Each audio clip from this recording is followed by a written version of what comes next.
At Wolfschanze on November 25, 1941, the war room radiated controlled optimism. Heated air circulated through brass vents, while officers in pressed uniforms traced fingers across illuminated maps. Red arrows thrust deep into Soviet territory. Ukraine secured, Leningrad encircled, Moscow tantalizingly close. Each arrow represented divisions, regiments, the calculated momentum of German superiority. A colonel tapped the capital with his pointer. 30 kilometers. One final thrust. Christmas in heated barracks, then home. 35 kilometers north. Leutnant Klaus Steiner crouched in a trench scraped from frozen earth outside Krasnaya Poliana, staring at his left hand. The fingers had darkened from pink to purple over 3 days. He flexed them experimentally and felt nothing. No pain, no sensation. Just the visual confirmation of movement. An architect before the war, he'd sketched building elevations with these hands, drafted floor plans in precise ink lines. Now he couldn't hold a pencil steady for more than 10 seconds before tremors took over. The map said victory. His body said something else entirely. November yielded to December without ceremony. The mud that had swallowed trucks whole during autumn hardened into corrugated iron, ridges sharp enough to slice boot leather. Temperatures dropped 10 degrees overnight, then 10 more. The Wehrmacht had spent 6 months grinding through Soviet territory, trading blood for kilometers, each day bleeding the divisions weaker. But in Berlin's heated offices, optimism persisted like a fever dream. Moscow would fall. The Red Army was broken. One more push. Steiner commanded 2nd Platoon, Baker Company, 18th Panzer Infantry Division. On paper, 43 men. In reality, 37 still capable of holding a rifle. The others occupied stretchers in the medical tent or shallow graves marked by inverted rifles. He'd started with 48 in June. The mathematics of attrition required no calculation. The trend line pointed in one direction only. Obergefreiter Hans Weber sat beside him in the trench, methodically cleaning his rifle with a rag that had long ceased being useful. At 34, Weber carried the weathered patience of a man who taught Latin to disinterested teenagers in Munich before the war. Poland and France had tempered him into something harder, but fragments of the pedagogue remained. He'd quote Virgil during artillery barrages, recite Horace while digging latrines. The classical education persisted like muscle memory. Weber's voice emerged low, meant for Steiner alone. The men are asking questions. About what? About winter coats. About how much longer. About when we rotate back for rest. Steiner flexed his purple fingers again. Tell them command knows what it's doing? Do you believe that? The question hung between them, visible as breath vapor in the frigid air. Steiner had been raised to believe in hierarchy, in the chain of command, in German organizational superiority. 6 months of Russian immensity had introduced doubts he couldn't voice to anyone but Weber. I believe we follow orders. That's not an answer. It's the only answer we have. Gefreiter Friedrich Becker worked his radio set 20 meters down the trench line, young face compressed with concentration. At 19, Fritz embodied the optimism that Steiner and Weber had lost somewhere between the Bug River and here. He still wrote letters to his mother describing eventual victory, still believed the propaganda broadcast promising imminent triumph. His Bavarian accent carried clearly in the cold air as he confirmed message receipt, signal strength, routine protocols that maintained the illusion of control. The company commander called officers to his bunker that evening, a hole in the ground covered by logs and frozen tarps. Captain Dietrich looked like he'd aged a decade in 6 months, skin stretched tight over protruding cheekbones, eyes receding into dark hollows. He spread a map across the ammunition crate serving as table. Gentlemen, orders from division. We attack December 3rd. Objective is the rail junction at Lobnya. Intelligence indicates minimal Soviet presence. Once secured, we establish defensive positions and await the final assault on Moscow. The officers studied the map in silence. Steiner traced the attack route with his eyes. 12 kilometers through open country, no cover, temperatures forecast at -20. How's supply looking, sir?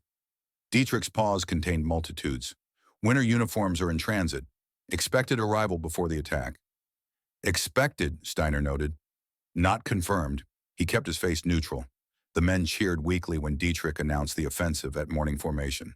Moscow, Christmas, home. The words had lost meaning through repetition, but hope remained a stubborn infection, resistant to reality's antibiotic. Fritz grinned and elbowed the man beside him. "See? I told you we'd finish this." That night, Steiner attempted writing to Anna, but his fingers wouldn't cooperate. The pencil skittered across paper, forming illegible scratches rather than words. He gave up after 3 attempts, stuffed the letter in his coat pocket. What would he tell her anyway? That their daughter Greta, now 4 years old, would grow up without ever meeting him. That the war sold as a summer campaign had metastasized into something monstrous. That he could no longer feel his extremities. Weber found him an hour before dawn on December 2nd, sitting alone at the trench parapet. The older man carried 2 cups of ersatz coffee, hot water darkened with burnt grain, no actual coffee in months. Can't sleep. Haven't slept properly since Kiev. They sat in companionable silence, breath pluming white. Stars wheeled overhead with indifferent brilliance. Somewhere in the distance, Soviet artillery rumbled like approaching thunder. Weber's voice emerged quiet. Forsan et haik olim, memenis uvabit. Translation. Perhaps one day it will be pleasing to remember even these things. Aeneid, Book 1. You think we'll remember this pleasingly? Weber studied the dark horizon. I think we'll remember surviving it. That has to count for something. The temperature plummeted that night. Steiner woke at 400 to commotion in the trench. Men shouting, someone screaming. He grabbed his coat and stumbled toward the noise. Weber close behind. Fritz sat upright at his radio position. Frost crusted thick on his eyebrows and collar. His hands remained wrapped around the headset, frozen there. His eyes stared forward, unseeing, a thin rime of ice coating the corneas. His mouth hung slightly open as if caught mid-sentence. Dr. Johann Hartmann arrived within minutes, medical bag clutched in hands missing the tips of 3 fingers. At 42, Hartmann had practiced surgery at Berlin University Hospital before the war, performed delicate operations that required millimeter precision. Now he functioned as butcher and undertaker in equal measure. He checked for pulse, breath, any sign of life. Found none. How long? Based on body temperature and ice formation, at least 3 hours. Hartmann's voice carried the flat affect of a man who'd pronounced too many deaths. He fell asleep on watch. Hypothermia claimed him before he woke. Steiner knelt beside the body. Fritz still wore his summer weight uniform, same as everyone. The promised winter coats existed somewhere in the supply chain, theoretical as victory. He reached out and gently closed the frozen eyelids. The skin felt like waxed canvas. Weber stood behind them, face carved from stone. Want me to inform the men? Not yet. Let them sleep another hour. They wrapped Fritz in a shelter, half since the ground was too frozen for burial. 8 men would carry him to the rear area later, where he'd join hundreds of others awaiting spring thaw and mass graves. Steiner found the unfinished letter in Fritz's coat pocket, addressed to his mother in Garmisch-Partenkirchen. The last line read, "Tomorrow we attack Moscow. Finally this will end and I can come home." He tucked the letter back. The mother would receive a printed form in 3 weeks. Died for Führer and fatherland. The form wouldn't mention sleeping to death in a frozen trench. Wouldn't mention that her son's last conscious thought was probably about Christmas dinner. December 3rd arrived with brutal clarity. No clouds softened the sky's hard blue dome. Temperature registered -32 Celsius on Hartmann's thermometer. The men assembled for attack in thin uniforms, rifles clutched in hands wrapped with rags. Steiner watched them shiver in formation and thought of the maps in Berlin, the confident arrows, the heated rooms where old men planned operations they'd never execute. The attack commenced at 0700. Advancing through chest-deep snow immediately shattered the timetable. Men floundered forward at half speed, breaking trail with their bodies. Within an hour, 3 collapsed from exhaustion.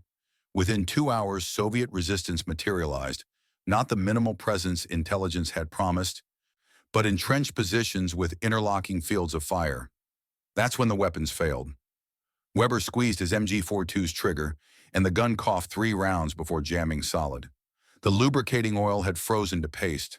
Mechanisms locked mid-cycle. He screamed in frustration and tried the bolt. Wouldn't move. Desperate, he fumbled with his fly and urinated on the frozen bolt assembly, the steaming liquid melting ice momentarily. The gun fired another burst before seizing again. All along the line, rifles malfunction. Men worked bolts frantically, fingers tearing skin against frozen metal. Steiner's Kar 98K fired once, twice, then the bolt froze open. He hammered it with his palm. Nothing. Drew his Walther P-38 pistol, managed one shot before the slide locked frozen. Soviet troops materialized from the white landscape like apparitions. They wore thick padded coats, felt boots, fur-lined hats. They moved on skis, gliding effortlessly across snow that crippled German movement. Their PPSH submachine guns chattered without pause. Designed for Siberian winters, they functioned flawlessly in conditions that reduced German weapons to elaborate clubs. The battle devolved into something primordial. Weber abandoned his useless MG-42 and seized his entrenching tool, the folding shovel sharpened on both edges. A Soviet soldier lunged at him with a bayonet. Weber sidestepped and brought the shovel down in a vicious arc. The blade split the man's collarbone, lodged deep. Blood sprayed across white snow in garish contrast. Weber wrenched the shovel free and swung again, catching another Soviet across the throat. Steiner found himself grappling with a Russian private, both men's rifles discarded as useless. They rolled in the snow, punching, clawing, biting. The Russian's youth surprised him. Couldn't be more than 17, smooth-cheeked beneath the grime. They fought with the desperate fury of drowning men. Steiner's hand found a rock beneath the snow. He brought it up and smashed it into the boy's temple once, twice, 3 times. Skull bone gave way with a wet crunch. Blood and brain matter painted the rock. The boy's eyes stayed open, staring at nothing. Steiner staggered to his feet, chest heaving, hands shaking. The rock fell from his grip. He stared at his palms, now crimson with another human's insides, and felt something fundamental crack inside his carefully constructed worldview. The battle lasted 90 minutes. When it ended, 23 Germans lay dead in the snow. 17 more carried wounds. 8 Soviets remained as frozen testimony to desperation's ferocity. The rail junction at Lobnya remained firmly Soviet. The attack achieved exactly nothing except adding names to casualty lists. Dr. Hartmann worked through the afternoon in conditions that mocked medical science. His field hospital consisted of a tent heated by a single kerosene stove. Wounded men crowded inside, breath-forming clouds, blood freezing before it could properly flow. Hartmann had 4 ampules of morphine for 17 wounded. He prioritized ruthlessly. Those likely to survive got the painkiller. The others received a slug of vodka confiscated from a dead Soviet. The worst cases involved frostbite. 4 men presented with hands frozen solid during the attack. Hartmann examined them with clinical detachment born of necessity. The flesh had crystallized, ice forming between cells, rupturing tissue from within, dark purple fading to black, the smell of necrosis already emerging. The field surgery occurred without anesthetic, morphine reserved for more salvageable cases. 2 men held each patient down while Hartmann worked with bone saw and scalpel heated over the stove. The screaming echoed across the position for hours. Men in distant trenches covered their ears and tried not to imagine themselves on that table. Hartmann amputated 4 hands that afternoon. Cut through frozen tissue, severed tendons, disarticulated joints. Stumps were cauterized with heated bayonets since proper surgical supplies had run out weeks ago. The acrid smell of burnt human flesh mingled with gangrene's sweet rot. He worked mechanically, mind retreating to clinical distance as survival mechanism. By evening, the count stood clear. 2nd Platoon had entered the day with 37 effective soldiers. Now 29 remained capable of fighting. Company strength had dropped from 147 to 107 in a single morning. The division's attack had failed across the entire front. That night, Weber discovered something while stripping Soviet corpses for winter gear. Standard practice now, the living cannibalized the dead without shame or ceremony. Survival trumped dignity. He found a diary in a young Russian's tunic pocket, leather-bound, edges worn soft. Weber read Russian passably, legacy of pre-war academic studies. He brought it to Steiner, face grim. "You need to see this." The diary entries spanned November into early December.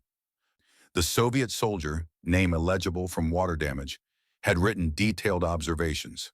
November 28th, Germans still wear summer uniforms. Their weapons fail in the cold. They are starving. December 1st, received orders to prepare for counteroffensive. Command says Germans are at breaking point. General Winter fights for us now. We only need to survive and push. Steiner read the passages twice. Weber watched him process the implications. They knew. They were waiting for this.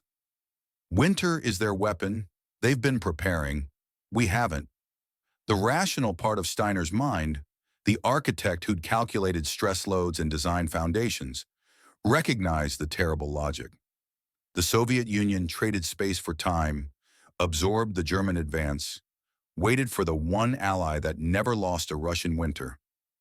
While Berlin confidently predicted victory, Moscow planned for the cold to do the killing. "Then we've already lost." Weber didn't contradict him. They sat in silence as temperature dropped toward -35. Around them, men huddled in inadequate coats, burning furniture scavenged from destroyed villages, eating frozen bread hard enough to break teeth. The maps in Berlin still showed arrows. The trenches showed only entropy. December 8th brought the supply train, first in 11 days. Men cheered weakly when word spread. Rations, ammunition, hopefully those winter coats. They formed up at the railhead 3 kilometers behind the line, breath pluming white, faces alight with desperate hope. The wagons opened to reveal Berlin's contempt dressed as logistics. 400 boxes of typewriter ribbons and carbon paper.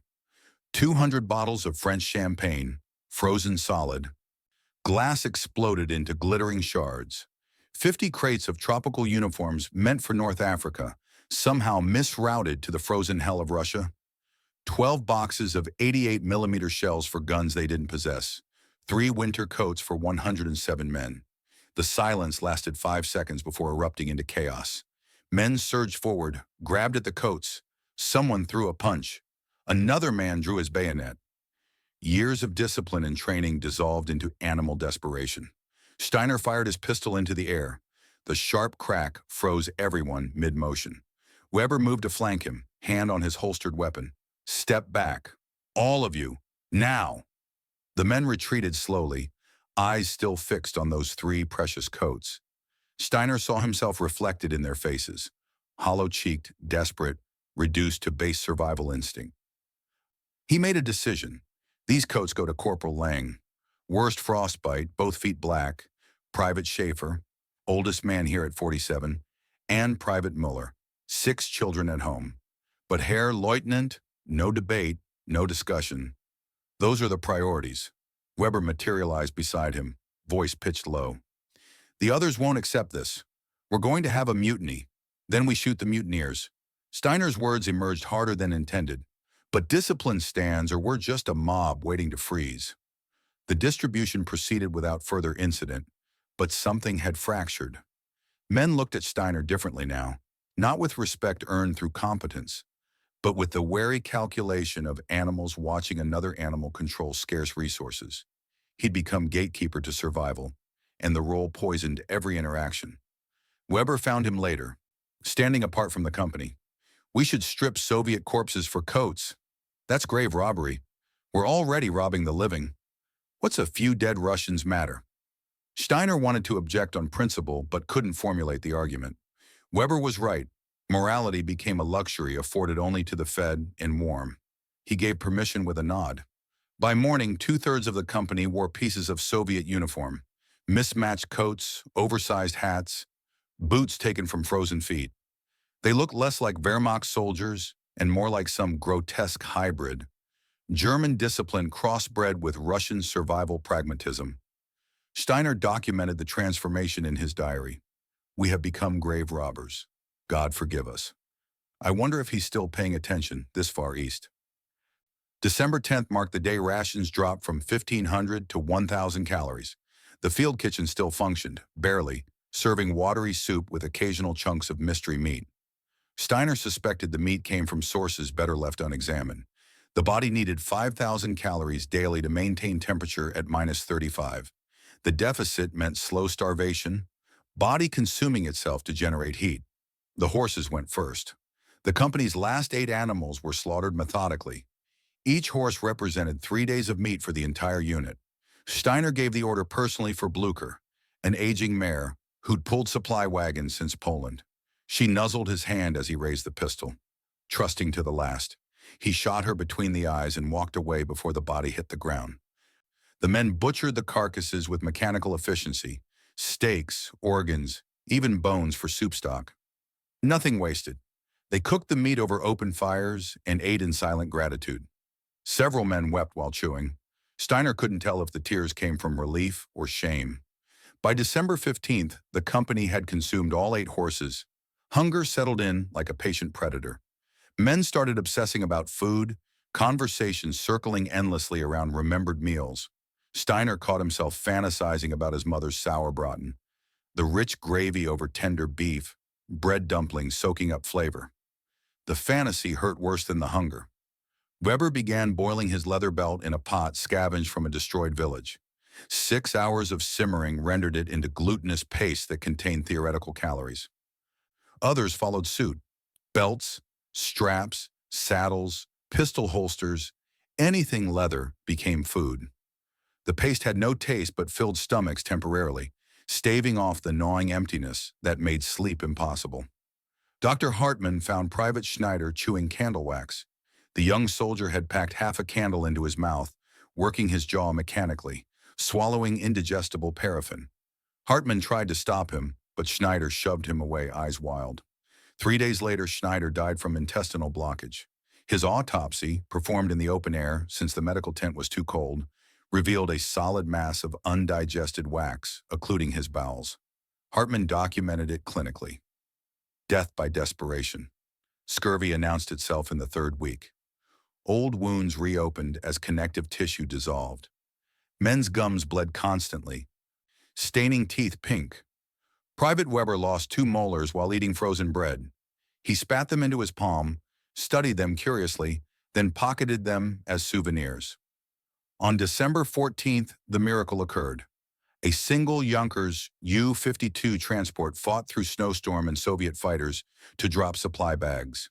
Most fell in Soviet-held territory, but one landed 30 meters from the German lines. Men scrambled toward it under fire, dragging the heavy canvas bag back to cover. Inside, 200 loaves of black bread, 50 cans of meat, 100 chocolate bars. Weber organized distribution with mathematical precision. Each man received exactly 1/10 of a loaf, half a can of meat, 1 chocolate bar. No exceptions, no special treatment. They sat in the frozen trench and ate slowly, savoring every bite. For 20 minutes, conversation ceased. Only the sounds of chewing, of men remembering what satisfaction felt like. Steiner bit into his chocolate and closed his eyes. The sweetness exploded across starved taste buds. For one perfect moment, he existed in pure sensation. No cold, no fear, no responsibility. Just this: food, warmth generated from within, the small pleasure of a full mouth. Weber recited softly, almost to himself. Forsan et haish oli meminise juvabit. Steiner swallowed, opened his eyes. Translation: perhaps one day it will be pleasing to remember even these things. You think we'll remember this? Weber considered the question seriously. I think we'll remember that in the worst moment, we shared fairly. That counts for something. Soviet artillery opened fire before the meal finished. Katyusha rockets screamed overhead, the distinctive howl that Germans had learned to dread. Explosions walked across the position in sequential thunder. Men dove for cover, precious bread clutched against chests. The moment shattered like frozen glass. News filtered down through fragmentary radio reports. December 6th, while 2nd Platoon fought for a meaningless rail junction, the Red Army launched massive counteroffensive across 600 kilometers of front.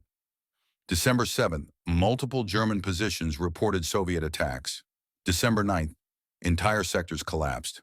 Weber listened to intercepted Russian broadcasts, face paling as he translated. They're not just attacking locally, They're advancing everywhere. Coordinated offensive across the entire Moscow front. How coordinated? Multiple armies, armor, cavalry, ski troops. This isn't opportunistic. They've been planning this. The implications cascaded through Steiner's strategic understanding. Everything command had promised. One more push, Moscow by Christmas, victory before New Year, all lies built on willful blindness. The Soviet Union hadn't been defeated in June. It had been retreating strategically, trading land for time, waiting for winter to arrive in German logistics to collapse. He made a decision. We need to withdraw, establish shorter defensive line, preserve what's left of the unit. Weber studied him carefully. That's retreat. The Führer's orders say, I know what the orders say. I'm telling you what reality says. Reality and orders haven't aligned since Kiev, Herr Leutnant. That hasn't changed anything. Steiner drafted the withdrawal recommendation anyway.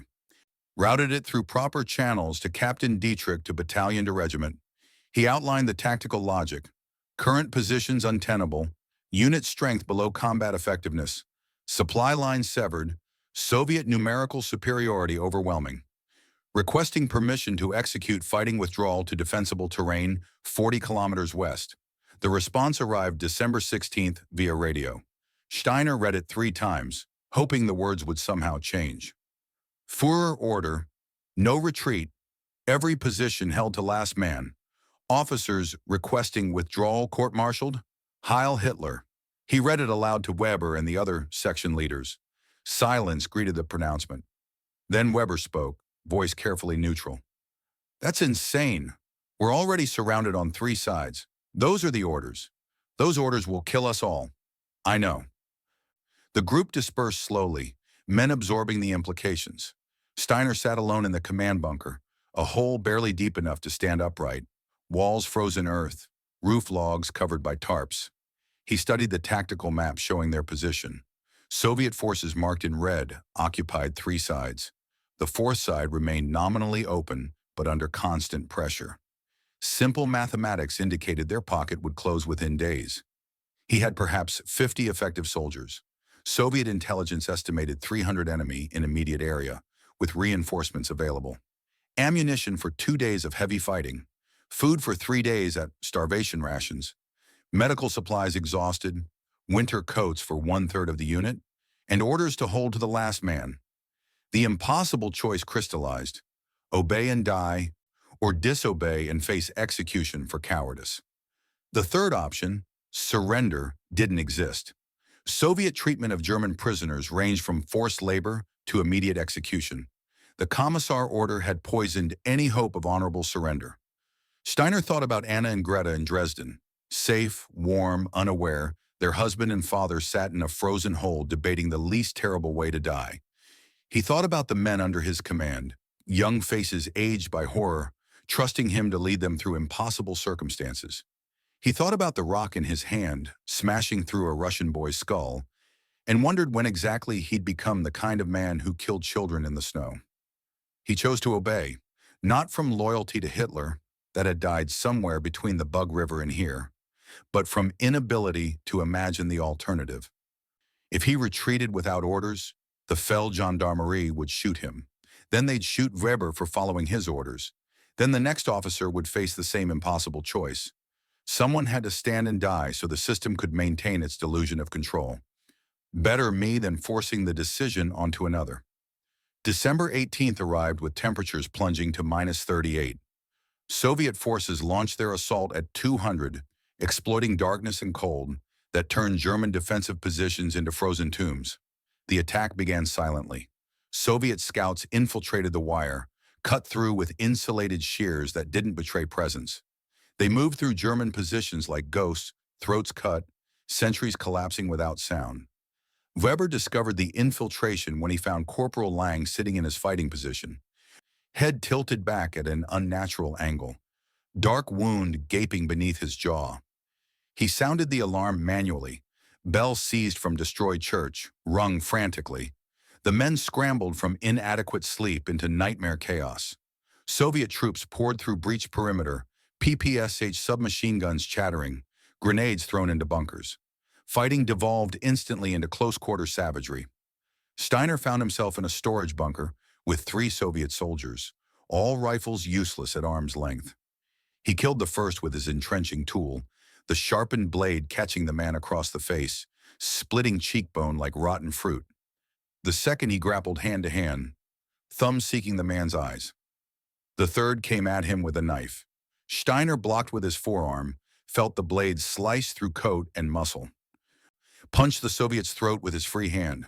Cartilage collapsed inward. The man dropped, drowning in his own crushed windpipe. Blood poured from Steiner's arm.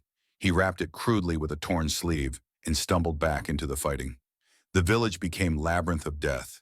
Houses changed hands multiple times, each room purchased with blood. One building, a 2-story wooden structure that had housed Soviet Collective Farm Administration, saw particularly vicious combat. Germans held the ground floor. Soviets occupied the second. Grenades rolled up and down the stairs. Wounded men crawled towards safety that didn't exist. Weber led a squad into the building's basement to outflank Soviet positions. Total darkness below, broken only by muzzle flashes. They fought blind, shooting at sounds, stabbing at shadows. Weber strangled a Soviet soldier with bare hands, felt the man's pulse hammer against his fingers, then slow and stop. When he released the corpse, he vomited violently. The contents of his empty stomach, bile and nothing, splattered across frozen earth floor. Dr. Hartmann defended the field hospital with surgical saw when Soviet troops broke through. The improvised weapon, designed to cut bone, proved brutally effective against flesh. He killed 2 men before reinforcements arrived, then collapsed shaking against the medical supplies he'd protected. Blood soaked his white coat, none of it his own. The battle lasted until dawn. When light finally broke across the devastated village, the butcher's bill became visible. 37 Germans dead, 14 seriously wounded. Company strength now stood at 56 from 147 3 weeks prior. Soviet casualties numbered higher. They'd attacked into prepared positions despite tactical disadvantage, but possessed resources to absorb losses. The Germans did not. Steiner sat on the steps of the command bunker, hands trembling uncontrollably, not from cold, from adrenaline crash and accumulated trauma. He couldn't make them stop shaking, couldn't make his mind stop replaying the moment his thumbs sank into human eyes, the sensation of jelly giving way to hard bone beneath. Dr. Hartmann approached, sat beside him without speaking. His hands shook too. After long silence, he spoke. "Klaus, I performed 18 amputations today. Frostbite, gangrene, shrapnel wounds. I'm out of anesthetic. I've been cutting off frozen limbs while men scream. This isn't war. I don't have a word for what this is." Steiner had no answer. Language had become inadequate somewhere along the road from Smolensk. December 19th brought brief respite. Soviet forces withdrew to regroup. German survivors dug in deeper, fortified positions, waited for the next assault. Steiner found Weber sitting alone, staring at nothing. The older man didn't acknowledge his presence for several minutes. When he finally spoke, his voice emerged flat. "I've been thinking about Virgil, Book 2 of the Aeneid, the fall of Troy, Urbs Antiqua Ruit, the ancient city falls. That's us. We're Troy. We're not dead yet. No, but we're already ruins." In the distance, aircraft engines droned. Soviet Ilyushin Il-2 Sturmoviks appeared on the horizon, ugly functional shapes built for ground attack. They carried bombs, rockets, cannons designed to shred infantry in open positions. The men scattered toward whatever cover existed. Steiner grabbed Weber's arm. "Move! Now!" Weber rose slowly, movements mechanical. "The soul has left the building, Herr Leutnant. Body's just following orders now." The radio crackled that evening. Order transmitted from division. Hold position. No retreat. Reinforcements coming. Steiner looked at his 56 remaining men. Half suffered frostbite. Quarter showed signs of gangrene. All were starving, uniforms hanging loose on skeletal frames. Reinforcements existed only in Berlin's optimistic projections. Same place that held the winter coats and adequate rations and eventual victory. He gathered the men, all who could stand. No speeches, no propaganda. Just honesty. The order is to hold. We will obey. But I want you to know, I'm proud to have served with you. Every single one, Weber added quietly, voice carrying to the assembled soldiers. In omnia paratus, ready for anything. The men didn't cheer. They nodded acceptance, understanding that pride and readiness couldn't stop bullets or thaw frozen limbs. But something passed between them, acknowledgement that they'd faced death together, that the bonds formed in this frozen hell mattered more than victory or defeat. Steiner looked toward the horizon. Soviet forces gathered for the next assault, dark masses visible against snow. Temperature forecast predicted -45 tonight. The promised reinforcements wouldn't arrive. The winter coats wouldn't materialize. Moscow wouldn't fall. But they would hold this meaningless village because the alternative was unthinkable, and orders remained orders even when orders became death sentences. The illusion was over. The maps in Berlin still showed confident arrows pointing toward victory. The trenches showed only the slow mathematics of annihilation. Now came the dying. December 21st dawned without ceremony. Steiner woke to shouting at the east end of the trench line and knew immediately something had gone wrong during the night. He pulled himself from the shallow depression that served as quarters, joints protesting, and moved toward the commotion. 3 men sat in their fighting positions exactly as they'd been posted. Private Holzer stared forward over the parapet, rifle across his lap, eyes open. Private Graf leaned against the frozen earthen wall, hands folded in his lap. Corporal Neumann had slumped sideways, chin resting on his chest. All 3 wore the same expression, peaceful, almost serene, mouths curved in faint smiles. All 3 were dead. Hartmann confirmed what everyone already knew. Hypothermia. Final stage causes euphoria, sensation of warmth. They removed their helmets before dying. Standard symptom. Probably felt comfortable for the first time in weeks. Weber stood apart, studying the bodies with clinical detachment. They're the lucky ones. They stopped feeling. The observation contained no malice, just exhaustion's brutal honesty. Steiner couldn't formulate an objection. The 3 dead men looked more peaceful than anyone still breathing. Captain Dietrich arrived at midday with unexpected company. A gaunt officer Steiner didn't recognize stepped from the communication trench, face carved into angles by starvation and strain. The stranger's eyes held the particular vacancy of someone who'd witnessed the complete collapse of order. Hauptmann Otto Reinhardt. Battalion sent me with what remains of 4th Company. What remains numbered 18 men in various stages of disintegration. They shuffled into the position carrying personal weapons and nothing else. No heavy equipment, no supplies, just bodies that still moved.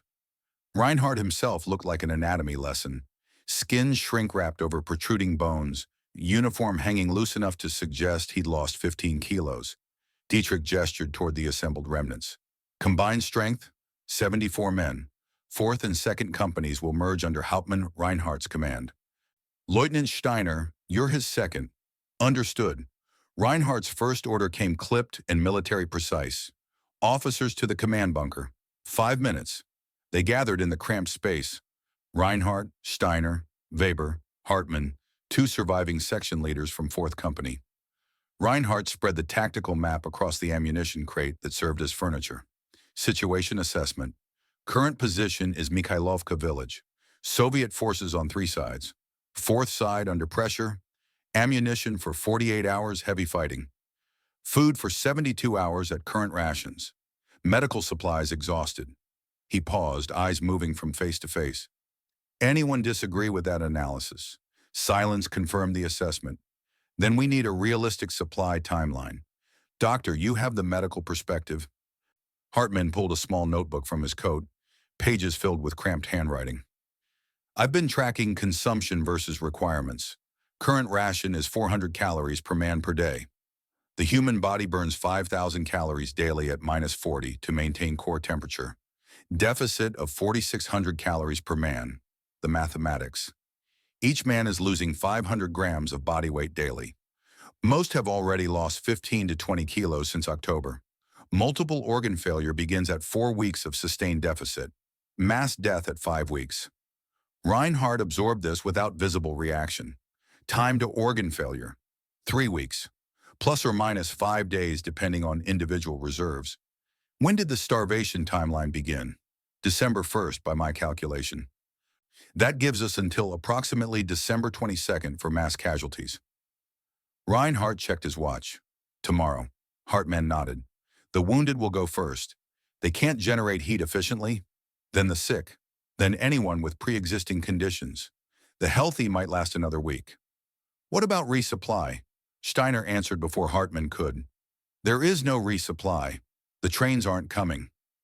The statement hung in frozen air. Weber elaborated, voice flat. Supply train departed Warsaw December 10th. Winter uniforms, rations, medical supplies, ammunition. Tracked its progress via radio intercepts. Made it to Vyazma December 17th. Partisans hit the rail yard. 3 wagons destroyed, locomotive damaged. Still sitting there. How far is Vyazma? 300 kilometers. Truck convoy tried to reach us December 19th. Made it 40 kilometers before getting stuck in snow. Couldn't extract the vehicles. Drivers walked back. Reinhardt studied the map with the focus of someone calculating impossible mathematics. So we're surrounded, outnumbered, starving, freezing, and completely cut off. That's the situation.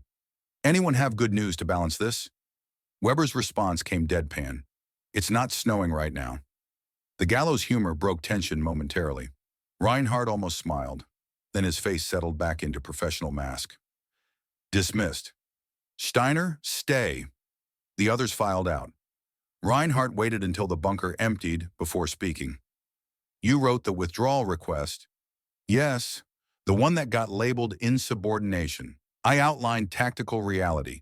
You requested permission to retreat. In the current command climate, that's career suicide. My career seems less relevant than the men's survival.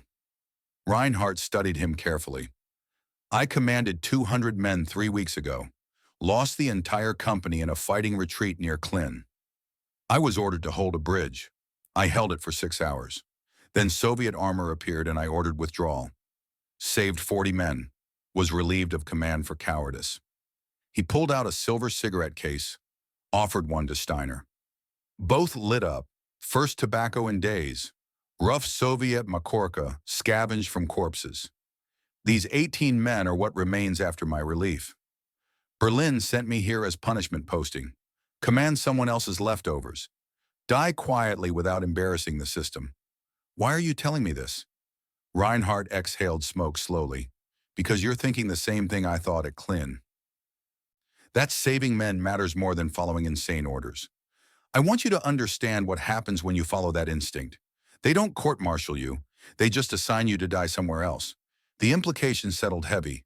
Obedience or disobedience led to identical destinations. The only variable was how many men you took with you. So we follow orders. We follow orders. But we do it intelligently.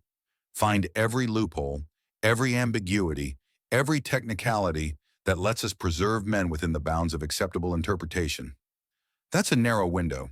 It's the only window we have. That night, Steiner discovered Reinhardt's habit. The Hauptmann sat alone in a corner of the command bunker, writing by candlelight. Not reports or tactical assessments, personal letters. Steiner watched without announcing his presence, saw Reinhardt's pen move across paper in careful script, saw him pause to wipe his eyes before continuing. The content became clear when Reinhardt didn't notice Steiner's approach. Your son Klaus died instantly during the attack on Moscow. He felt no pain. He spoke of you often in his final days. Remembered the way you taught him to fish at Tegernsee. He was brave to the last. You should be proud. With deepest sympathy, Hauptmann Otto Reinhardt. Steiner cleared his throat softly. Reinhardt stiffened, closed the letter quickly. Report, Leutnant. Sir, I didn't mean to intrude. The letters are none of your concern. They are if you're writing to families of your former company. Reinhardt's mask cracked microscopically. Someone should tell them how their sons died. The official forms just say, fell for Führer and fatherland. That's not enough. You're writing 200 letters, 187 so far, 13 more to go. Steiner processed this slowly. Sir, those letters will never be sent. We're cut off, I know. Then why? Reinhardt's voice emerged quiet, almost vulnerable. because someone should remember their names, because their families deserve to know their sons were brave, that they mattered, that their deaths weren't just statistics. Even if they never received these letters, even if I die here and the letters burn, at least someone took the time to write them. The shared understanding passed between them wordlessly. Both men had crossed into territory where traditional military hierarchy dissolved, replaced by something more fundamental, two humans trying to preserve meaning in circumstances designed to erase it. I'll help. Give me 20 names. Reinhardt hesitated, then passed over a roster. Thank you. They wrote until the candle guttered out, crafting lies about painless deaths and heroic sacrifices, knowing the lies mattered less than the attempt to honor the dead with words. Truth would serve no purpose. Comfort might. January 1st arrived with temperatures at -42. Someone, Weber suspected, had hidden a bottle of schnapps in the frozen supply column, discovered weeks earlier, saved it for this exact moment. He produced it at 2330, 30 minutes before midnight. The men gathered in the largest bunker, 74 survivors packed shoulder to shoulder for warmth and ceremony. Weber had calculated precisely 15 milliliters per man. He poured into whatever containers existed, tin cups, canteen caps, one man's upturned helmet. Reinhardt raised his portion to 1942. May it be better than 1941. Weber added his own benediction, ad meliora, toward better things. They drank in unison, harsh liquor burning throats unused to anything but snow water and ersatz coffee.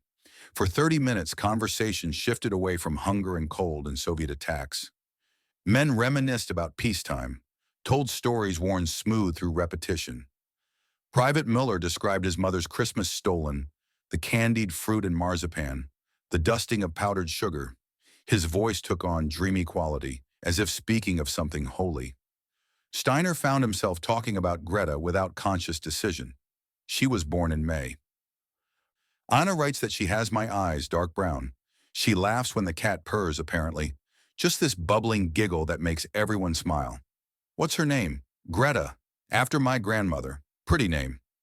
Weber contributed a memory of Munich beer gardens in summer, the way afternoon sun filtered through chestnut trees, the sound of children playing near the fountain in Viktualienmarkt.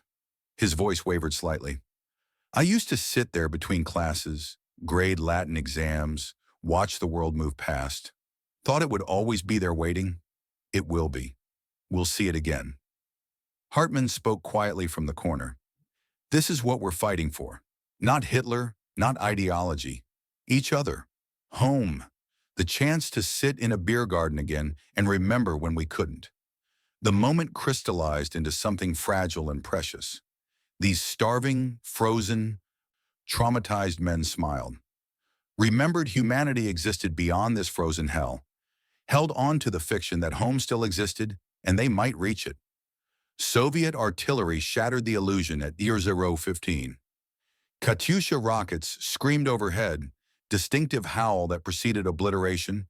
The men scattered to fighting positions, precious moment evaporating like breath vapor. Steiner thought, even 1 hour of peace is too much to ask. By January 7th, the mental casualties began mounting. Private Paul Schneider started talking to his dead mother during the third week. He'd sit in his fighting position, conducting full conversations with empty air, responding to questions no one else heard. Weber reported it to Steiner with clinical detachment. He's arguing with her about his diet, insisting he's eating properly. Can he still function? He stands watch, maintains his weapon, follows orders. But he's not entirely here anymore. None of us are entirely here. Schneider's break accelerated over 48 hours. By January 8th, he was answering questions from multiple phantom interlocutors: mother, father, sister, the family dog. That evening, he walked towards Soviet lines during his watch, unarmed, calling out, Mutti, Mutti, I'm coming home now. Wait for me. Soviet machine gun fire cut him down 15 meters beyond the wire. His body lay there for 3 days, gradually disappearing under snow until only his hand remained visible, frozen in reaching gesture towards something no one else could see.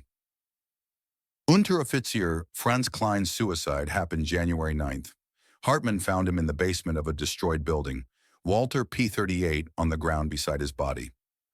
Most of his head decorated the frozen wall behind him. The suicide note was brief, written in careful script. I can't feel my feet. I can't feel my hands. Soon I won't feel anything. I choose when. Weber's crisis manifested more subtly. Steiner noticed first. The normally talkative sergeant had gone silent for 2 days straight, responded to questions in monosyllables, avoided eye contact. On January 10th, Steiner found him sitting alone in a recessed fighting position, staring at his hands. Hans, talk to me. Weber's response emerged distant. I killed 11 men in the basement, December 18th, hand to hand in the dark. I can still feel their throats collapsing under my fingers. I wash my hands every day with snow, but I can still feel them. You did what you had to. Did I? Or did I enjoy it? In that darkness, Klaus, when I couldn't see anything, when I was just pure survival instinct, what if I enjoyed killing them? What if the war ends and I can't stop?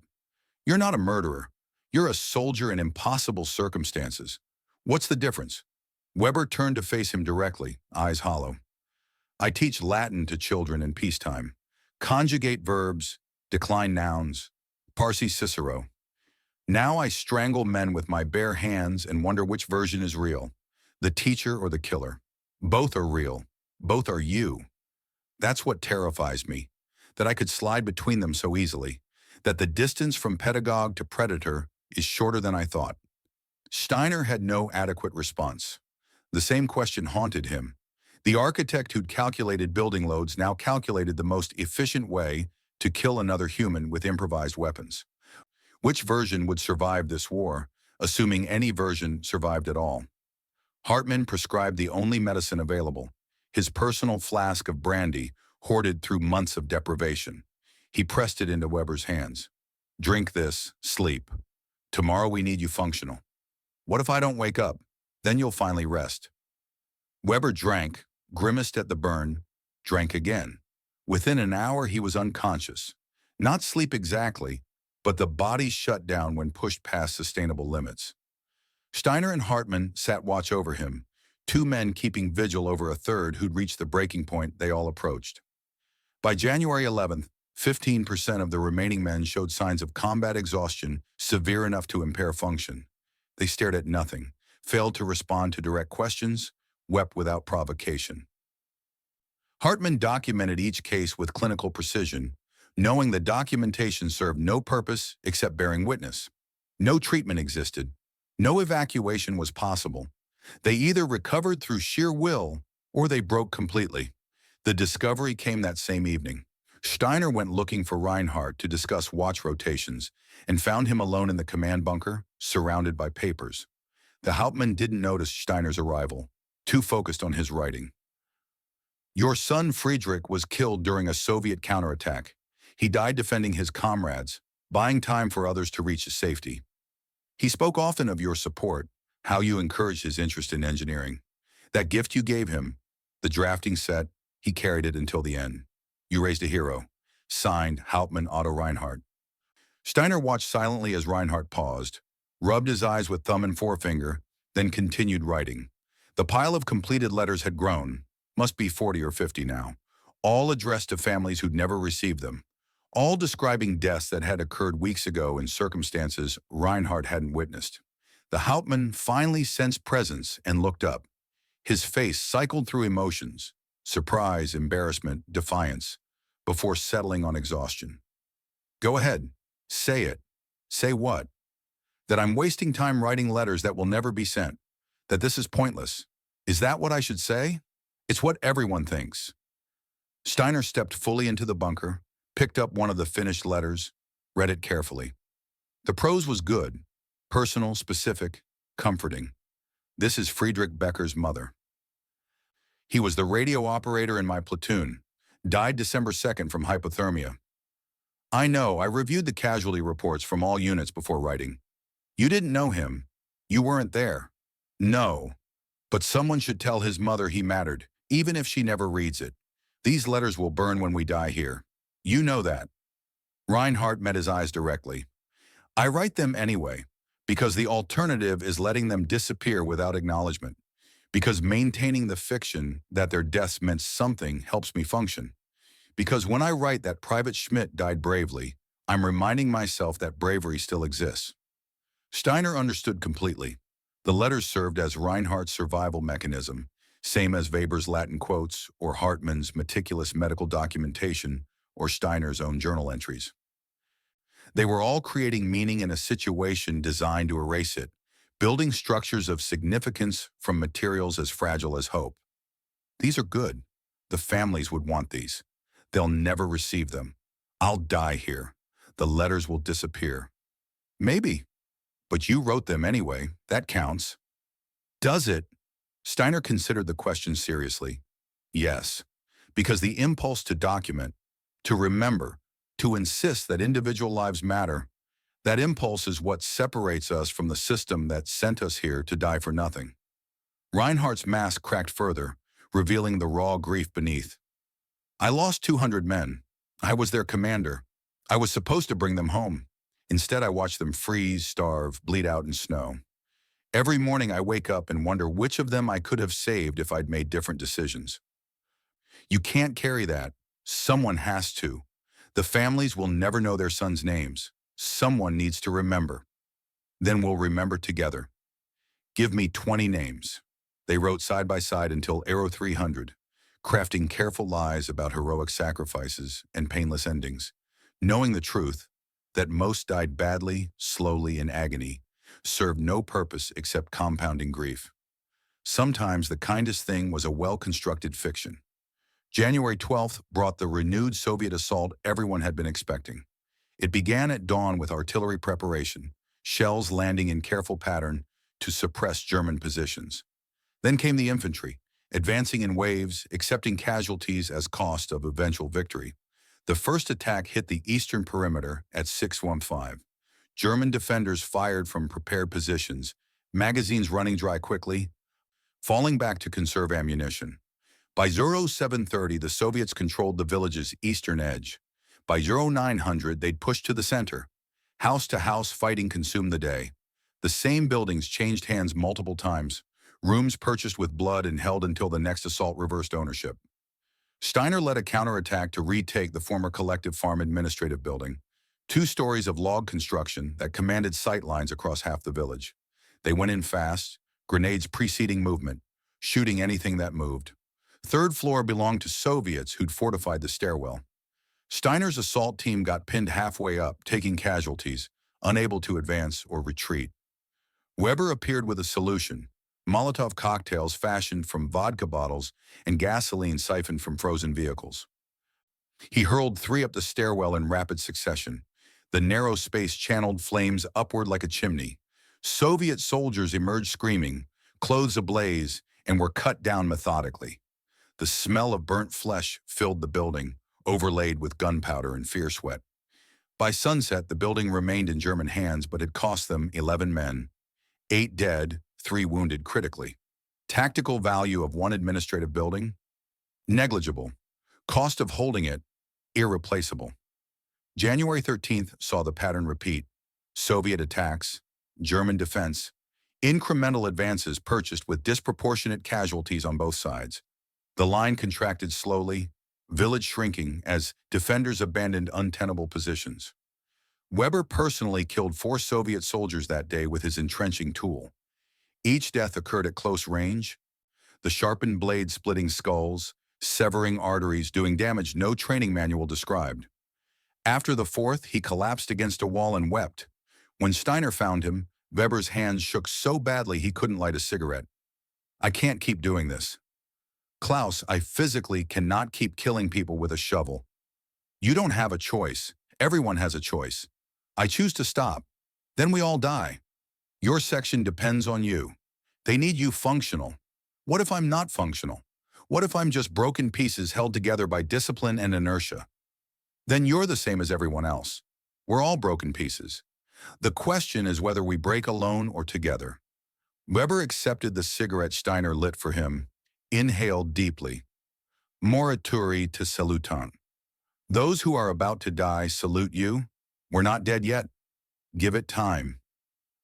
Hartmann's field hospital had relocated 3 times in 2 days, following the contracting defensive perimeter. By January 14th, he was operating in a church basement. Stone foundation, low ceiling, a single candle for light. The wounded arrived in steady flow, carried by men who could barely walk themselves. The surgery Hartman performed belonged to medieval rather than modern medicine. No anesthetic, no proper tools, no antiseptic beyond vodka. He amputated frost-bitten limbs with a bone saw heated over candle flame, sutured wounds with thread pulled from uniforms, cauterized vessels with bayonets glowing red hot. The screaming echoed through the church, rising through stone floor to the sanctuary above where soldiers tried to rest. They covered their ears and tried not to imagine themselves on that table. Each scream reminded them of proximity, separated from that agony by nothing except luck and time. Steiner found Hartman at midnight, sitting on the church steps, smoking methodically through the last cigarettes of his personal supply. The surgeon's hands trembled. Blood stained his coat from collar to hem.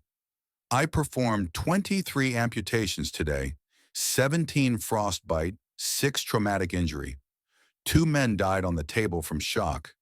3 more will die tonight from infection. The math doesn't work, Klaus. I can't save them faster than this place kills them. You're doing what you can. What I can isn't enough. It hasn't been enough since October. I'm just extending their suffering, giving them 3 more days of frozen hell before they die anyway. Would they choose 3 days or none?" Hartman considered this. Some would choose none. Some already have. He gestured toward the church. Klein wasn't the only suicide. 3 more in the last week. They just did it quietly where I wouldn't find them and feel obligated to save them. The mathematics of despair. Each man calculating individually whether continued existence justified its cost. Some concluded it didn't. The ones who kept fighting had merely delayed the calculation, not changed the variables. January 15th opened with the message everyone had stopped expecting. The radio, functioning sporadically, more prayer than technology, crackled to life at 05:30. Weber manned the set, copied the transmission with shaking hands, ran it to Reinhardt and Steiner immediately. All units. Strategic withdrawal authorized. New defensive line 50 kilometers west. Evacuation begins dawn. January 16th. Priority given to mobile units. Hold until relieved. Steiner read it 3 times, searching for the trap. Withdrawal authorized. After weeks of hold to the last man fanaticism, suddenly permission to retreat. The relief was tempered immediately by logistics. "Sir, we can't move 50 kilometers. Reinhardt had already begun calculating. He spread the map, traced the route. "Why not? We have 23 wounded, no vehicles, temperature is -42. Half the men can't walk properly. Frostbite, malnutrition, injuries. 50 kilometers through Soviet-held territory would take 3 days minimum. So we leave the wounded." The words emerged flat, professional, utterly unacceptable. Steiner's response came sharp. "Absolutely not. Then we all die here. The Soviets will overrun this position within 24 hours. We stay. We're dead or captured. We leave with wounded. We're too slow. We die on the march. The only mathematics that works involves leaving the immobile. I won't abandon wounded men. That's sentiment talking. Think tactically. 20 healthy men survive versus 74 corpses. Which serves Germany better? Which serves our humanity better?" Weber interrupted from the doorway, voice weak. "He's right, Klaus. Leave us. Take the others." Both officers turned. Weber leaned against the frame, supporting himself with visible effort. His wounded shoulder had developed infection. Hartman had cleaned it twice, drained pus, applied primitive dressings. The sepsis spread regardless. "You're not making this decision. Someone has to. Better us than you." He moved into the room, each step deliberate. 23 wounded can't march. "We'll slow the unit to a crawl. Soviets will catch us. Everyone dies. We carry you." "With what? We don't have stretchers. We don't have bearers. We barely have functioning legs." Hartman appeared behind Weber. "I'm staying with the wounded. The rest of you go." Steiner's voice rose despite himself. "I'm not leaving anyone.